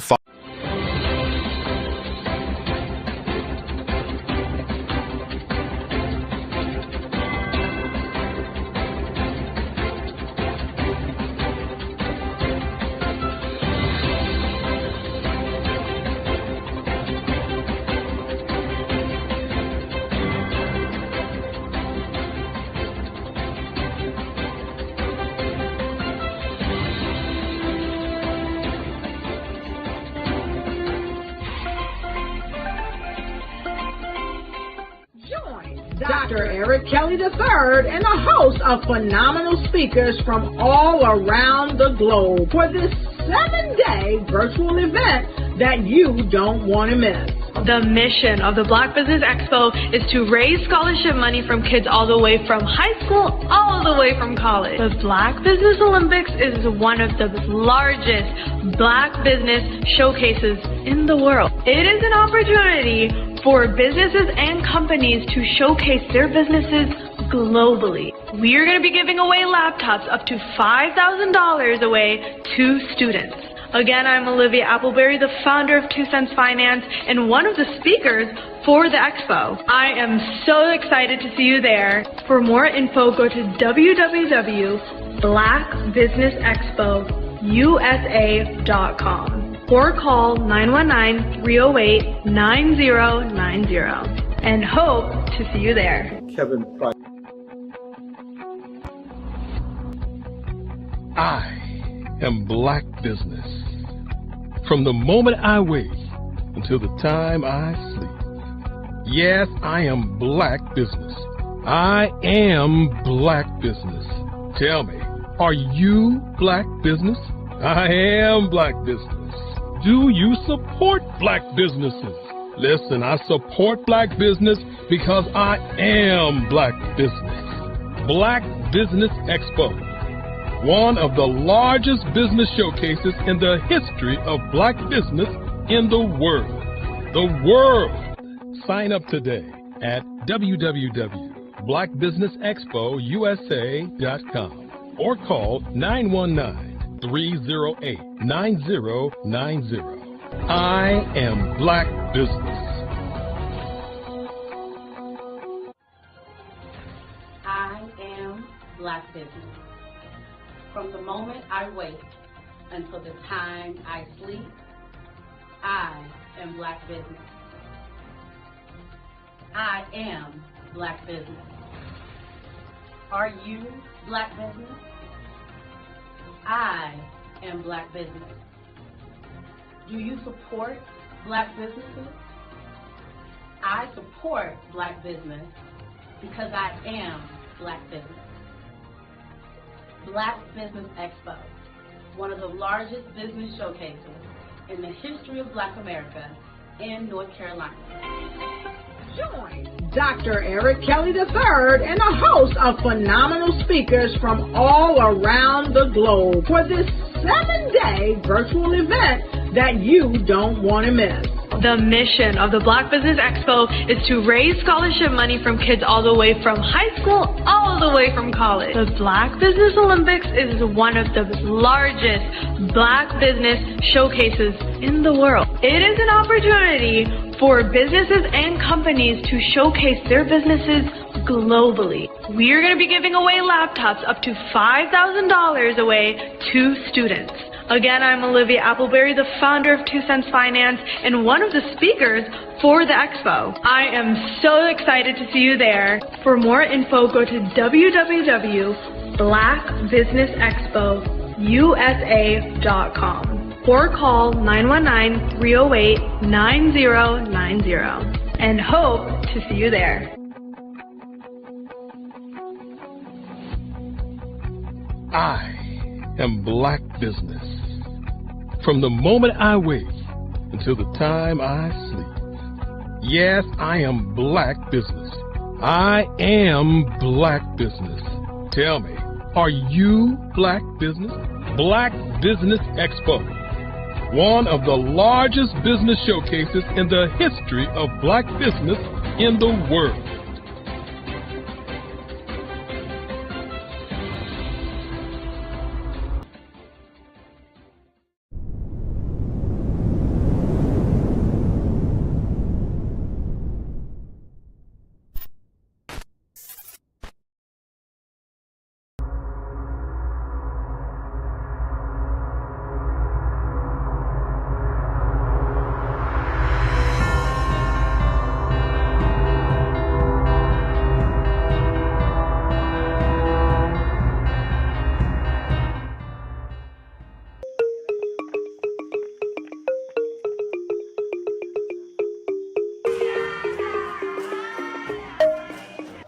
Hello, I am Kevin Price. I'm President and CEO of the National Institute of Minority Economic Development. We're based in Durham, North Carolina. We have been in existence as an organization for 38 years, supporting people of color who are business owners, as well as women who are business owners in the United States. Over the last 38 years, we've done a pretty good job of supporting those businesses and helping them to grow. And now we're starting to think about international business and how can we create even more opportunities for diverse business owners abroad. And so here we are in Tanzania, preparing for an economic development summit in Tanzania, in Dar es Salaam, at the Hyatt, the Grand Hyatt Hotel, March the 10th through the 14th of 2025. You don't want to miss this. This is going to be 5 incredibly impactful days where we will spend time traveling here. We will spend 2 days of business talking about concepts and understanding the culture and what you can expect to do in terms of doing business here in Tanzania. We'll have all types of government officials, corporate leaders here, as well as intermediaries who support diverse business owners in this work abroad. And so we're going to surround you with all types of resources, all types of support systems, and every step of the way, the Institute will be there with you. So I don't want anyone to think this is going to be a one and done type of conference. That is not what this is about. This is the beginning of something great, the beginning of something big. You don't want to miss this.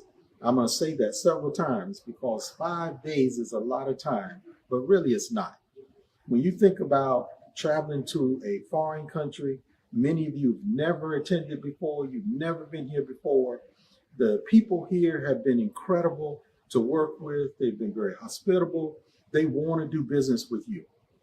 And so I want to connect U.S. businesses with Tanzanian businesses, with the Tanzanian government.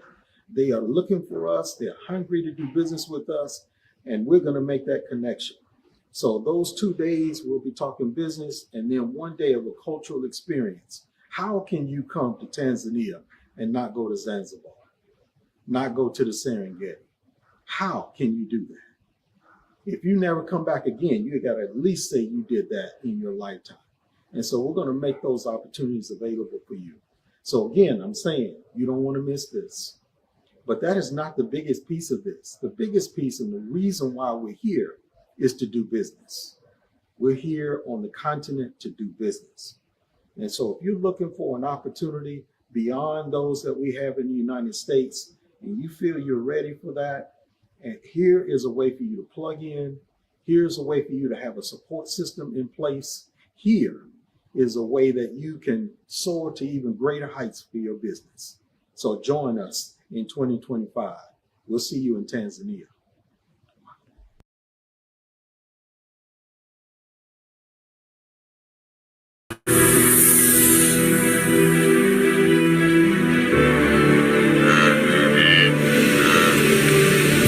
United Republic of Tanzania, the land of the Kilimanjaro, the Serengeti and Zanzibar, is strategically located as a gateway to East Africa and the African Great Lakes region. A rising star, Tanzania is a middle-income country that has averaged 7% economic growth over the last decade. It has a population of about 60 million, the majority of whom are young and economically active, and part of a rapidly growing middle class.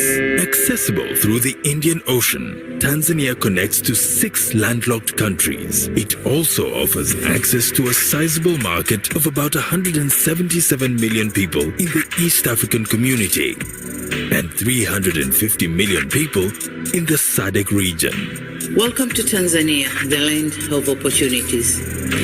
The government is committed to maintain and strengthen ties with the international community. We'll continue to maintain good governance, political political and economic stability, which have been our national values. The government is undertaking a number of legal and regulatory reforms to unlock the country and make it potential investment destination. These reforms include investment tax and information technologies regimes. The government is focusing on improving coordinated infrastructure, not limited to cleaner energy provision, railways, roads, ports, and optical fiber network.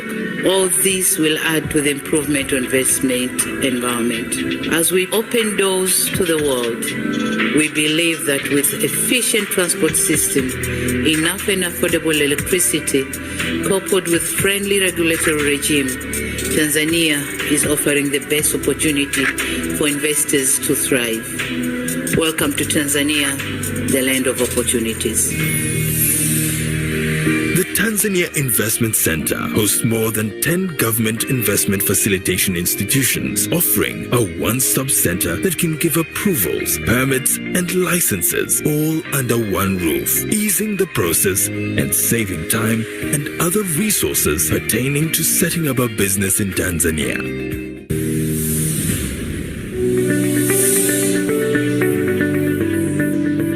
Agriculture is the mainstay of Tanzania's economy. There are over 44 million hectares of arable land, and only 33% of them are under cultivation. Some of the potential areas to invest in include sugarcane plantations, cotton, coffee, tea, cashew nut and grape farming, horticulture farms, sisal plantations, wheat plantations, as well as bean and cassava farms. One can also invest in the processing of these crops for export. Tanzania is the second largest livestock producer in Africa, but only 1% of the livestock is processed into value-added. About 70% of the high-end value-added meat products are imported.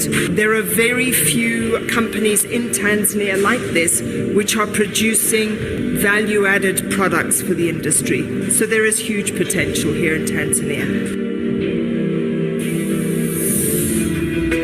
The manufacturing sector is in its infancy stage, with few exploited areas, whereby unprocessed agricultural commodities have dominated major exports. Tanzania's Vision 2025 envisages an industrialized economy powered by the manufacturing sector, and as such, opens up the country to potential investment, particularly in the area of textile and apparel, sugar, leather, edible oils, heavy industries, pharmaceuticals, tile manufacturing, cable, and plastic manufacturing.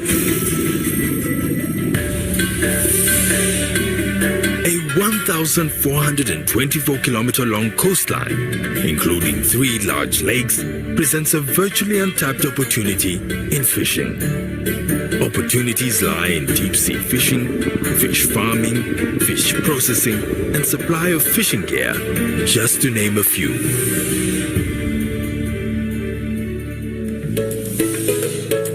Tanzania's wealth extends well beyond the surface. Tanzanite, a gemstone found nowhere else in the world, is testament to the country's mineral riches. Other minerals include gold, coal, diamonds, copper, nickel, cobalt, tin, lead, silver, uranium, rare earth metals, ruby and sapphire.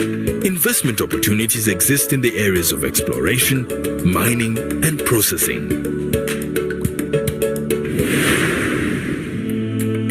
Tucked away in Tanzania's 48.1 million hectares of forests and woodlands is investment gold. One can invest in industrial plantations, and commercial harvesting can be done in 20 million hectares, equal to 35% of the total volume of forests in the country. Discoveries of significant natural gas reserves in recent years present an opportunity to invest in LNG extraction, further adding to Tanzania's long list of investment opportunities. Doesn't end there. The country's helium deposits in the west of the country are large enough to meet the world's demand for the gas for 20 years. Tanzania is a tourist paradise. New accommodation, entertainment facilities, camping, lodges, and guest houses of international standards. All these are untapped opportunities. Connectivity is key to Tanzania's ambitious growth objectives. The country has invested heavily in the development of its infrastructure, including road networks, railways, air travel, and ports, which connect all regions in Tanzania, as well as 6 landlocked countries. And in ensuring a conducive investment climate, the government has invested in the Julius Nyerere hydropower station, expected to generate 2,115 megawatts, providing reliable and affordable electricity for the entire country.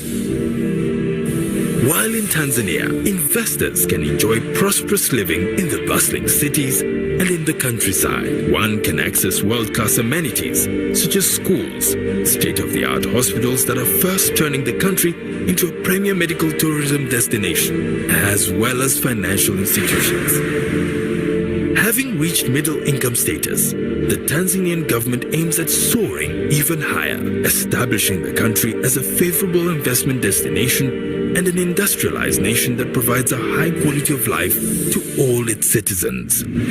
Due to very attractive opportunities and favorable conditions, major international brands have already invested in Tanzania as part of their strategy to maximize on wider regional markets and other opportunities. Come and invest in Tanzania.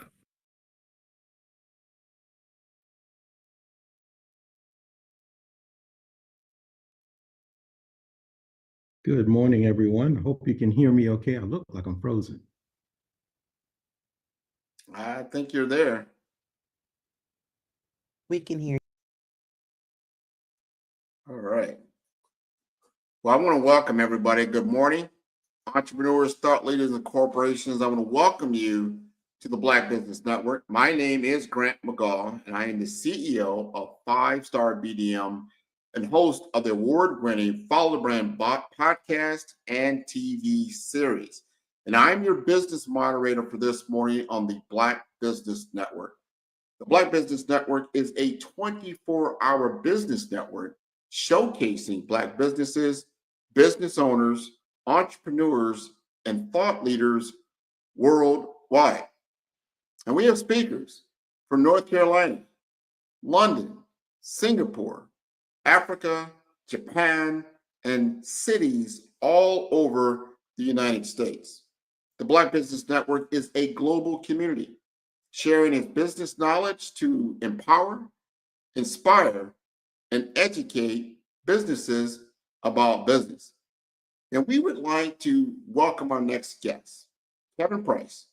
He is the president and CEO of the National Institute of Minority Economic Development, a leading nonprofit advocating for marketplace diversity and inclusion. With expertise in finance, risk management, HR, supply chain, and strategic planning, he has been instrumental in expanding economic opportunities for diverse businesses and communities. Under his leadership, the Institute launched Institute Capital, or ICAP, to provide financing for minority businesses and Institute Community Development Initiative to support community development corporations and affordable housing projects. Previously, he led supplier diversity at Novant Health, driving over $1 billion in diverse spend. A recognized thought leader, Price serves on multiple national boards and advisory councils, championing economic equity and business development. Let us welcome Kevin Price to the Black Business Network, the Black Business Olympics. How are you doing, Mr. Price? Any better, I couldn't stand it, Grant. Thank you for having me. We are welcoming you. This is wonderful, wonderful. I'm intrigued about your leadership and the Institute's mission. And so our first question I'd like to ask you is, like, what inspired you to take on the role of president and CEO of the National Institute of Minority Economic Development? Well, let me first just back up and share with everyone who the Institute is and what we do, and that'll help everyone understand why I took on this role.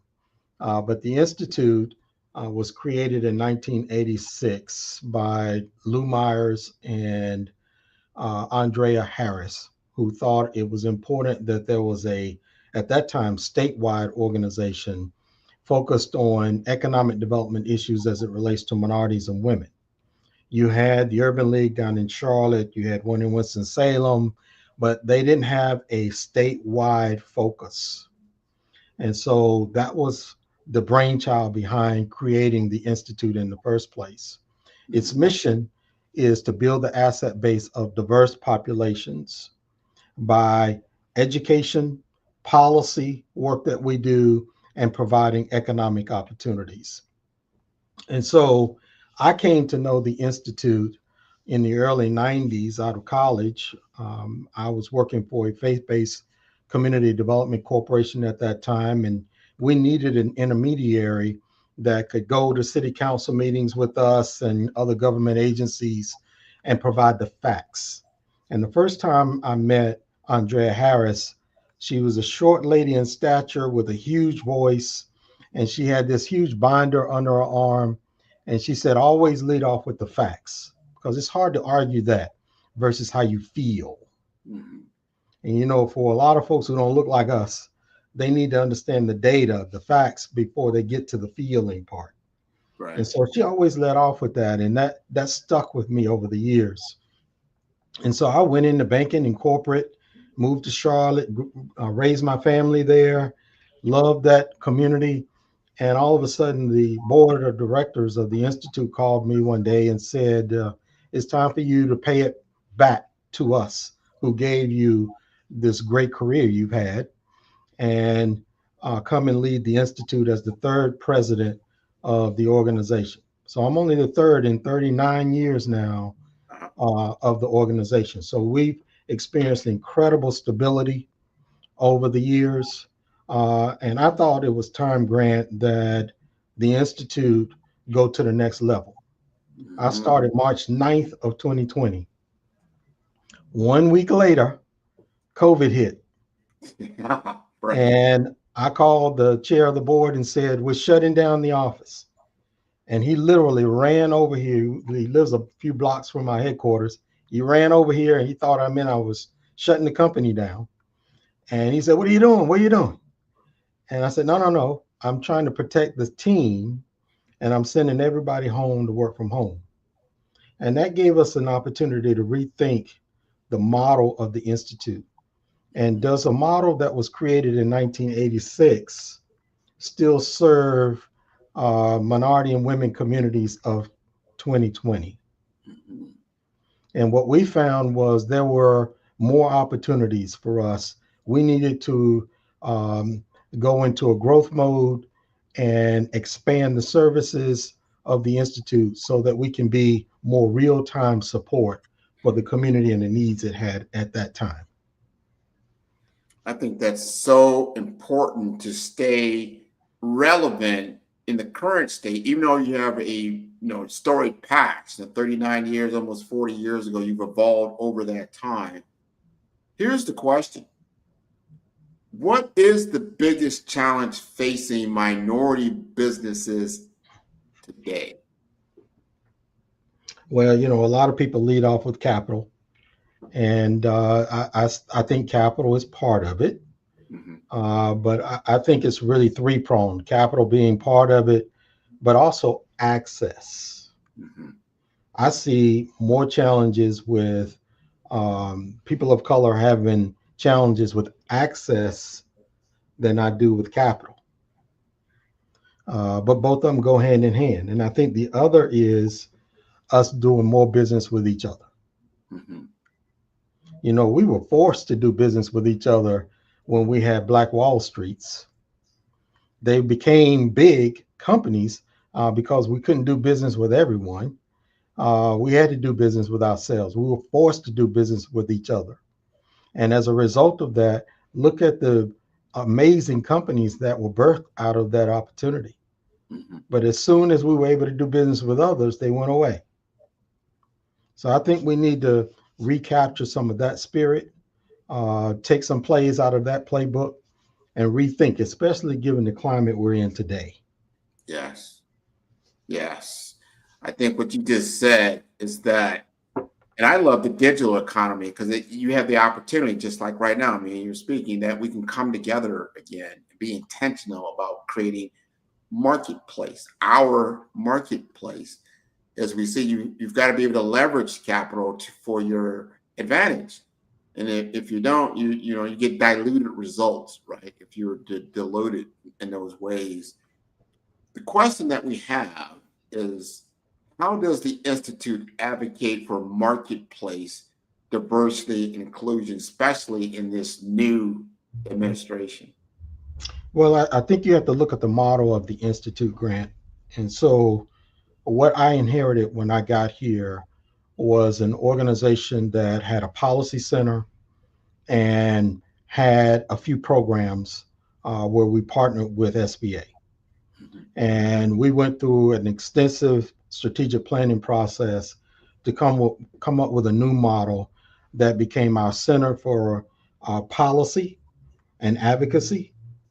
And they are the ones who are our think tank. They are the ones who are thinking through what the issues are of the day so we can continue to educate the community on here the facts and what the issues are. And once you know the facts, then how do we do something about it? So we created a Center for Entrepreneurship. That Center for Entrepreneurship has 6 programs within it. 4 of them are focused on women's business centers, which is our partnership with SBA. SBA makes us call them women's business centers, but they serve men too, guys. So y'all can go to them as well. We have one in our headquarters in Durham, one in Charlotte, one in Greensboro on Bennett College's campus, and one in Richmond, Virginia on Virginia Union's campus.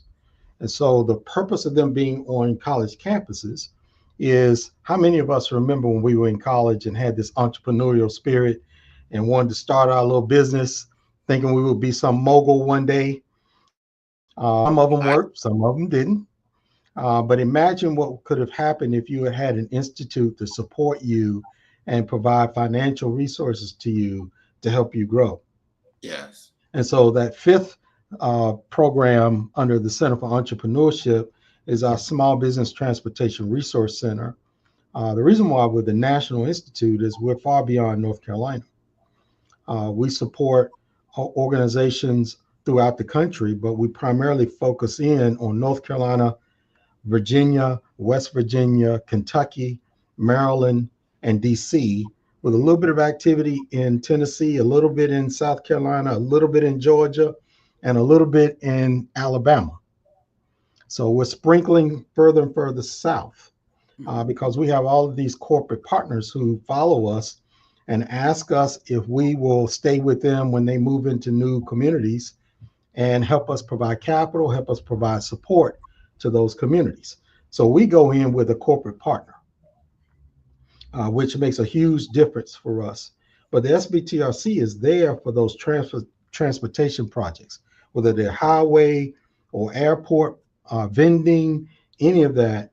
All of them have, well, until recently, they all had MWBE goals. We'll see what happens next. But when it comes to a nonprofit partner, we were there to support U.S. Department of Transportation in identifying organizations that can fulfill those goals, number one, but also providing bonding support. So as you might imagine, a highway or an airport project that is $1 billion, when you break it down into subcategories, it could be a few hundred million. Having the ability to bond at those high levels can be a challenge. Sure. And so we provide that support to those diverse business owners. Of the Center for Entrepreneurship's programs, and our Learning Lab being the 6th one that supports HBCU college students together.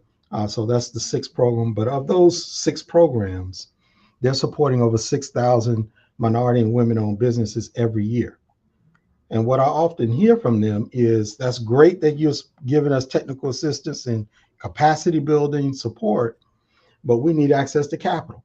Sure. And so we merged with another nonprofit back in 2020 that already had a CDFI. So even though when you announced me, which was fantastic, I need to take you with me on the road. But one of the things that we wanted was an organization that was already in place so we could continue to move forward faster. And so the merger with this other nonprofit meant we had a CDFI already in existence. It was over 20 years old. And so we could just keep moving. It had a track record, it had experience, and all I had to do was rethink what its model looked like and keep it moving. That gave us a community development financial institution. And what I would suggest to all of your listeners, I'm a previous banker. Before that, I built affordable housing. So those are my lives. Before that, I was in the military. And so as a previous banker, what I would always suggest to people is never have all your money in one bank. Right. Number one, always have a secondary or an alternative that you're working with. A CDFI could be a great secondary or alternative financing mechanism. It keeps your bank honest and keeps them on their toes. If they got all your business, why do they have to hustle? They got it all. Right. And how many of us, after you have given all your business to something, will undo all of that? The trouble of undoing all of that when you're trying to run your business, we just won't do it. You'll grumble about it, but you won't change. So it's always better to have that secondary source. Our CDFI is Institute Capital, as you mentioned. We are doing roughly about 10 million in loans a year to diverse business owners, but also to affordable housing, which is an issue everywhere. You can't go anywhere in the country and leaders aren't talking about the need for more affordable housing. So we provide loans to them, to HBCUs. During the pandemic, we managed several grant funds. We gave away about $22 million to diverse business owners throughout North Carolina. And so that's the financial mechanism.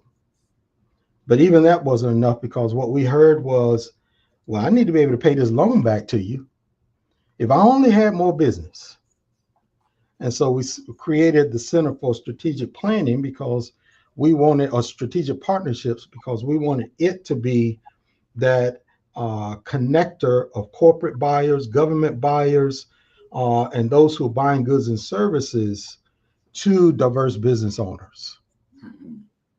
So imagine having that bridge.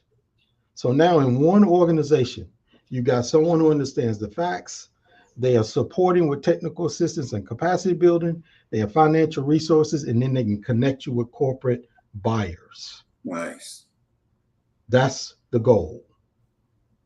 I think that is important to understand the services we provide and how you're filling the gaps when it comes to, we just talked about earlier, was the biggest challenge around capital, access to capital. That's just part of the equation. As you just said, you can't just do one thing, you're doing all four.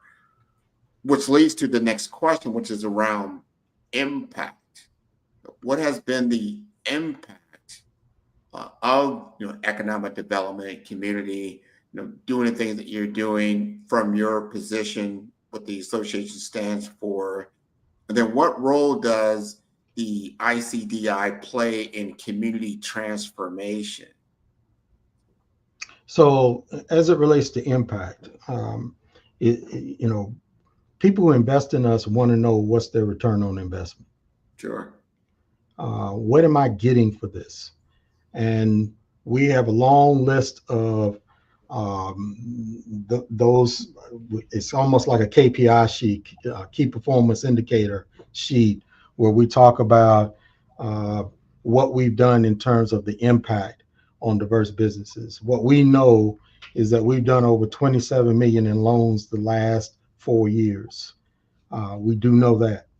We know we've given, in addition to the loans, over 20 million in grants over the last 4 years. We know that we've helped create over 3,000 jobs in that 4-year period. And we've counseled, close to about 15,000 diverse businesses within that time frame and provided opportunities for about 250 million in contracts to those diverse businesses within that 4-year time frame.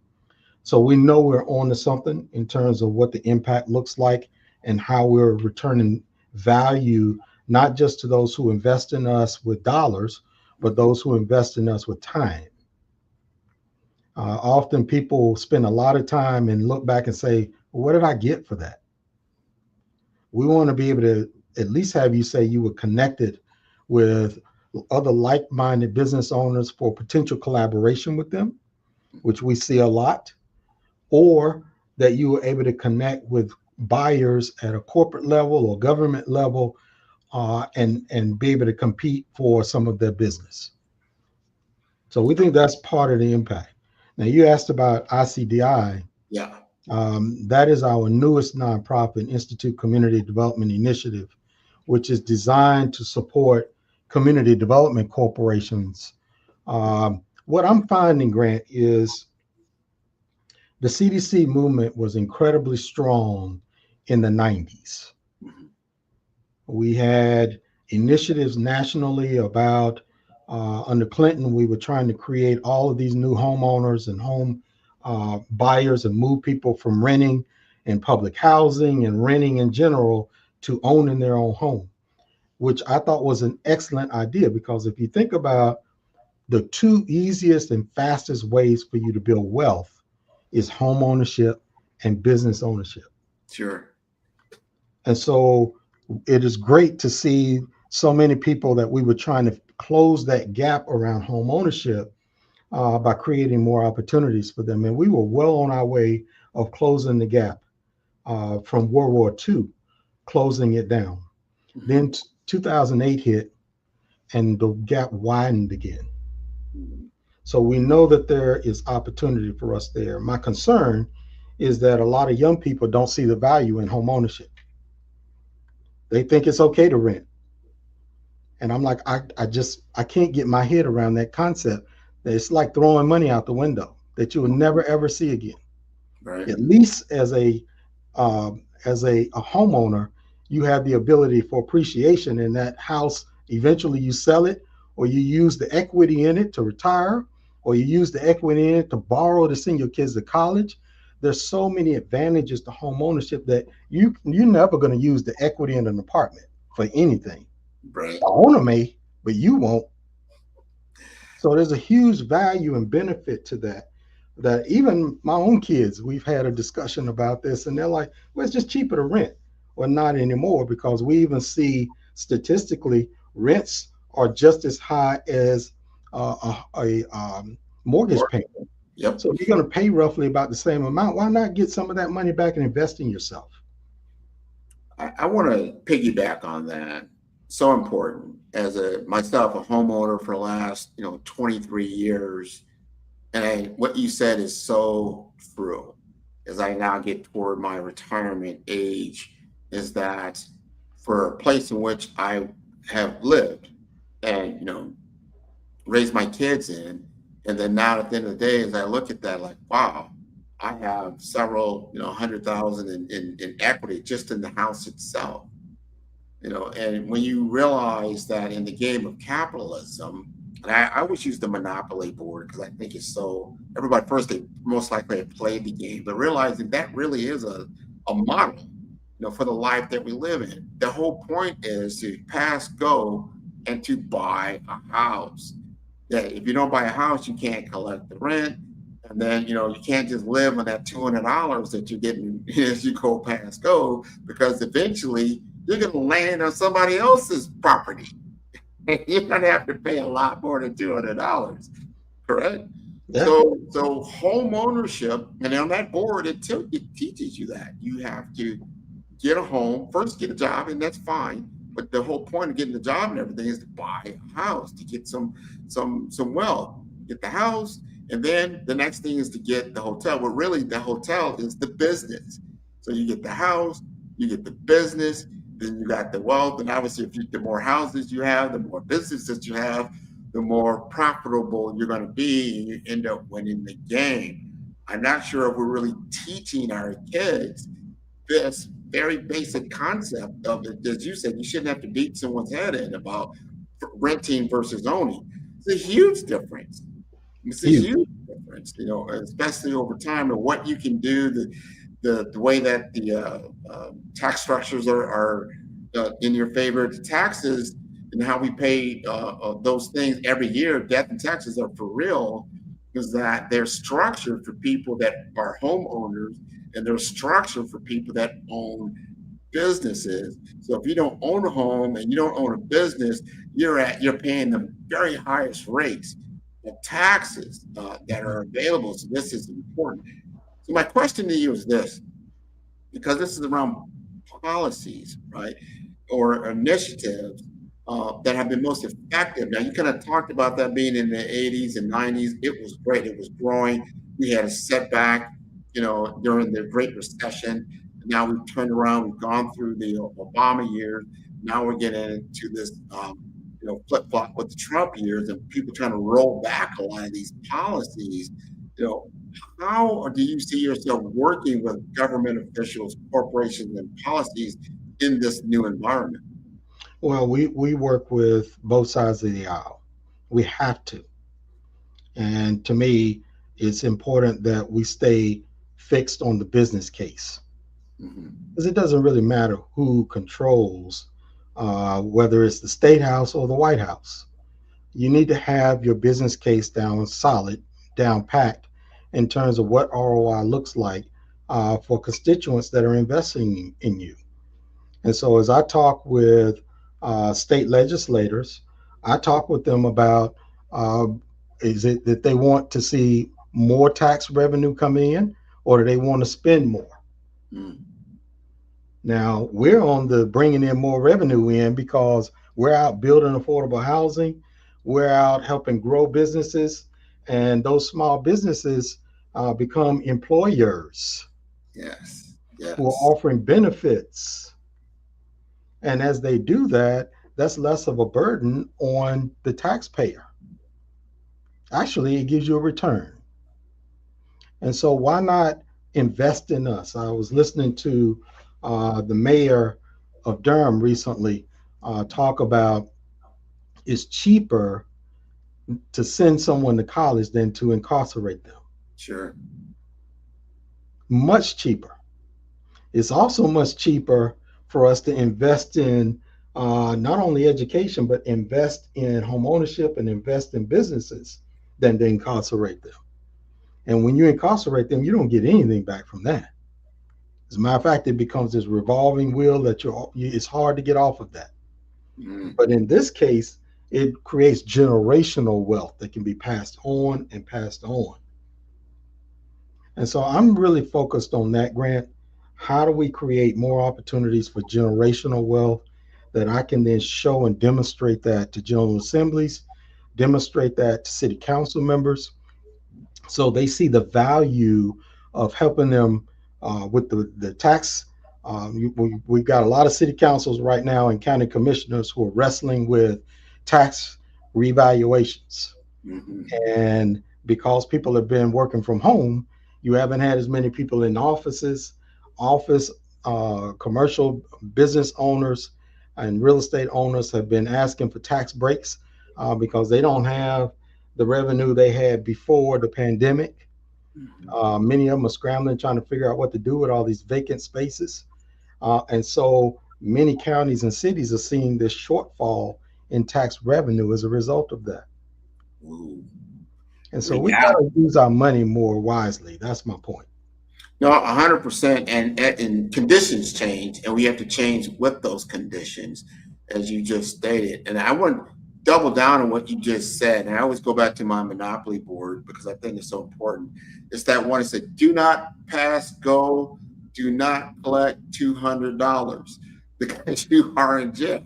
Because to your point, if you're incarcerated, you're not generating anything for the economy when you're taking it away. And then you start looking at, well, what causes people to go to jail in the first place? And you get a lot of times it's economic situations, socioeconomic situations that create, a criminal society, which we, if we wanted to impact that, then we definitely want them playing on the board and not sitting in jail where they're not collecting $200 and they're not passing go.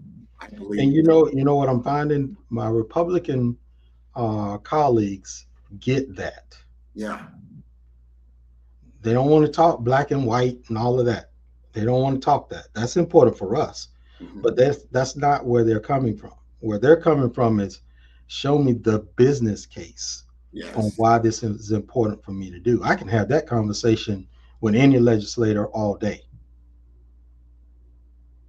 Very true. And that's important. The financial metrics of why this is, and that's very important. It's in everyone's interest to build economic wealth. Everybody wins. So it's not, I don't think it's in someone's interest to create, these kinds of depressed societies, because it doesn't benefit anybody. But maybe it does. It brings property value down. Somebody else starts moving in. But then what happens to those people that are displaced? Where do they go? What happens? So now you got this whole society basically that you put into this corner. Again, you're not collecting your $200 and they're not passing go. So what are you benefiting from that? So I like your analogy of what the conversation that needs to be had. Let's get some of these issues right off the table right now and talk brass tacks. Now, you did bring up Durham, and then we want to know, why is Pear Street, which is right there in Durham, significant to your institute's mission at this time? Well, hopefully a lot of your listeners know about the Black Wall Street of the South, which was Durham, North Carolina, on Paris Street. And if you're a native of Durham, they would say, well, it wasn't all on Paris Street. There were other streets that were really connected to Black Wall Street. But I don't have a shortage of people who come up to me once they know who I am. And they'll say, let me educate you on something, young man. And they'll say, just come over here, let me tell you something. And I had an older gentleman one time when I first got here who said, why is this building only 6 stories? I said, well, I have no idea. I'm just trying to get in the office. And he said, well, this building was built in 1921 by North Carolina Mutual Insurance Company. What your listeners may know is that in 1921, when this building was built, that is our headquarters now, if you were east of the Mississippi and you needed a loan of greater than $10,000, you had to come to Durham, not Atlanta. You came to Durham. You had 2 banks here. You had the largest Black-owned insurance company, North Carolina Mutual, which built this building in 1921. They sold it to Mechanics and Farmers Bank, and Mechanics and Farmers Bank sold it to us. It has always been in Black hands, always, in over 100 years. There are very few weeks I go and not get a call from someone wanting to buy this building. It is not for sale. Mm-hmm. It is our anchor in the community, which gives the community a sense of pride of not just what we used to be, but who we are. So when people talk about, we need to bring back Black Wall Street, no, we need to bring back the spirit of Black Wall Street. It is not a place anymore. It is a mindset. That's important. You can't even overstate what you just said about the mindset. I think that's where we've gotten a little bit off track from, I would say, my generation to this next generation. Is that, I grew up in a time right outside of the 60s and 70s. So Black empowerment, Black is beautiful. You had an enrichment of the Black culture that kind of sprung out of that. And from my thought, racism was kind of over. We had rights. Now go out there and get yours. You can get education and build, community. And then, of course, we ran smack dab into a drug culture that seemed to be just poured on top of us.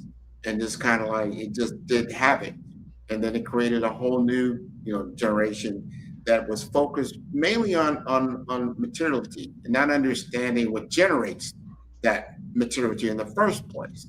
And you're just doing things kind of backward. You want to celebrate yourself or showcase, a certain lifestyle that you don't even know how you're not supporting it. It's not supported by fact, reality, or true economics that are underneath. There's maybe for the few, yeah, some of us became billionaires. Your Jay-Z's, some other people that out of that culture. But for the most part, the culture of itself did not benefit from it as much.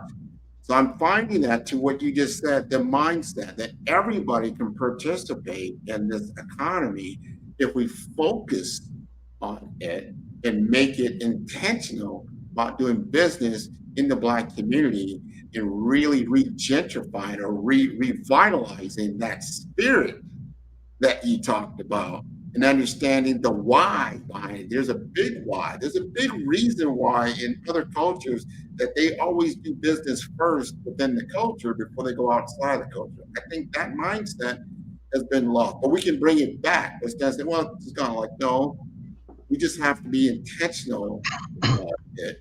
And I think that's so important. So before we wrap up, give us some advice, your advice, as you talk to our people that are listening.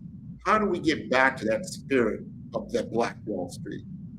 Well, I'm stuck on the mindset, and the mindset is time out for us begging anyone to do business with us. When we have a whole continent that is looking for us, a whole continent. So 2 years ago, I went to South Africa and went as a guest of Sister Cities International. They wanted to have their first ever economic development summit there. And I met all of these folks from around the world who were trying to figure out economic development. And so in my conversations with Sister Cities, I was able to meet Ambassador Kanza from Tanzania. And I invited her to come to our big conference that we do in Pinehurst, North Carolina every year called the Executive Networking Conference, which I would encourage your listeners to come to that. Over 500 people come to that, governors, congressmen and women, mayors, city council members, corporate leaders, and CEOs, and all of that's on our website. So people can see that on the Institute, www.theinstitutenc.org, where they can see information about that. But during that exchange with Ambassador Kanza, she said, "Can you replicate ENC in Tanzania?" And she said, "We're looking for more African-American owned businesses that we can do business with. We just don't have the connection." Isn't that interesting? Yes. We're saying we don't have the connection. You asked me earlier, one of the biggest challenges is access, the connection. We don't know who to ask for business. Right. And here we got a whole continent that's saying the same thing. We see what's happening in the US. We see all these successful African-American businesses, but we don't know them. Mm-hmm. How can we connect? And then the other challenge is for African-Americans, we tend to, when we visit the continent, we go to the east side of the continent, the west side of the continent most of the time. We're in Ghana, Liberia, Cote d'Ivoire. We stay on that side, or we go up to Egypt, or we may go down to South Africa. Rarely do we go to the east side of the continent. Mm-hmm. There's a whole nother experience that we're missing. Mm-hmm. And they're all looking for us. And so I feel like this is an opportunity for the Institute to be that connector and create opportunities for people of color and women-owned businesses that are looking for another option, another avenue of where can I do business? How can I expand into a new market? The new market is home. Isn't that interesting? Our new market is home. And doing business right there on the continent of Africa. So I would encourage your listeners to go to our website to get more information, partner with us, follow me so they can get more of the latest information about what we're doing. Tell us more about 2025 Tanzania. There's a project around it. Talk to us more about that. Tanzania will be March the 10th through the 14th. We have a travel agent that is engaged with us. So we've tried to make this as seamless as possible. We're going to be working with the Grand Hyatt Hotel in Dar es Salaam. That will be our conference location. We'll be there in the hotel. They're excited about us being there, as you saw in the video that ran initially. But the whole purpose of this Tanzania Economic Development Summit is to connect African American and women-owned businesses with buyers in Tanzania. That is government, that is corporate, and that is local Tanzanian businesses. They want to connect with us. They want you selling your products there, and they want to be able to connect to sell their products in the U.S. Now, think about this. We've heard a lot of talk about tariffs, and that one particular commodity that could be taxed much heavily are avocados. Number 2 place for avocados is Tanzania. Mm-hmm. We heard some talk about tariffs on coffee. Tanzania. Y'all heard it in the video that played a little earlier. We're the ones who are not connecting with those commodities to sell them in the States. Mm-hmm. So this is a huge opportunity for us to be on the front end of something significant, expand into a new market, and create these new opportunities to do business. So we got the State Department, Commerce Department, both embassies. The list is long in terms of stakeholders and government organizations that are involved in this to make sure it's successful. We just need for our folks to show up. Well, we got to get involved. This is great initiative. This is called walking the walk, not just talking the talk. I've said this for a long time, that here we are. We're probably the most educated, the most financially backed group of Black people on the planet. We have access, and we're probably about, I think we're like a $2 trillion economy just by ourselves. And on a worldwide scale, that puts us like around, in right outside the top 10 economies in the world. Yeah. Just us. But we're not collectively using that leverage of capital and money. But then you said, who wants to do business with us? An entire continent of people. And they talking about countries is like, hey, put me in touch. Let's have some exchange of goods and services between us. And we have a country and a leadership that reaches out and says, I want to do business with you. Wow. And then we've got Kevin Price on the other side talk about that access, because it's awareness, right? You just didn't aware. And they're like, we get in touch with you, like, this is what they need. They need this, this, and this. What can you provide? I can provide this, this, and this. And you start pulling that together. We can make something different for our children and our children's children. So, that whole Black Wall Street gets even bigger. To your point, Grant, about what they need, we've narrowed this down to a few sectors: healthcare, manufacturing, technology, agriculture, and travel and tourism. Now, we've been working on this Economic Development Summit for a year now, and there are 2 others that are not official industries that we're targeting, but that have come up. So we're going to address them, and that is real estate development. Just a week after I returned from an advanced trip back in November to Tanzania, a building collapsed downtown. Wow. So now they're like, well, we need to raise our building standards. We need people with more sophistication to help us with buildings that will stay up. So they're looking for more real estate developers. There's also a huge commodity around gems and metals. And so if you sell jewelry and that sort of thing, this is another opportunity for you. The Tanzanite that you can only get in Tanzania is like diamonds to them. Well, we've got only 15 seconds. This has been wonderful, Mr. Price, Kevin Price, everyone. I'm going to wish everyone a great day. Genius is coming, and we'll see you on the other side.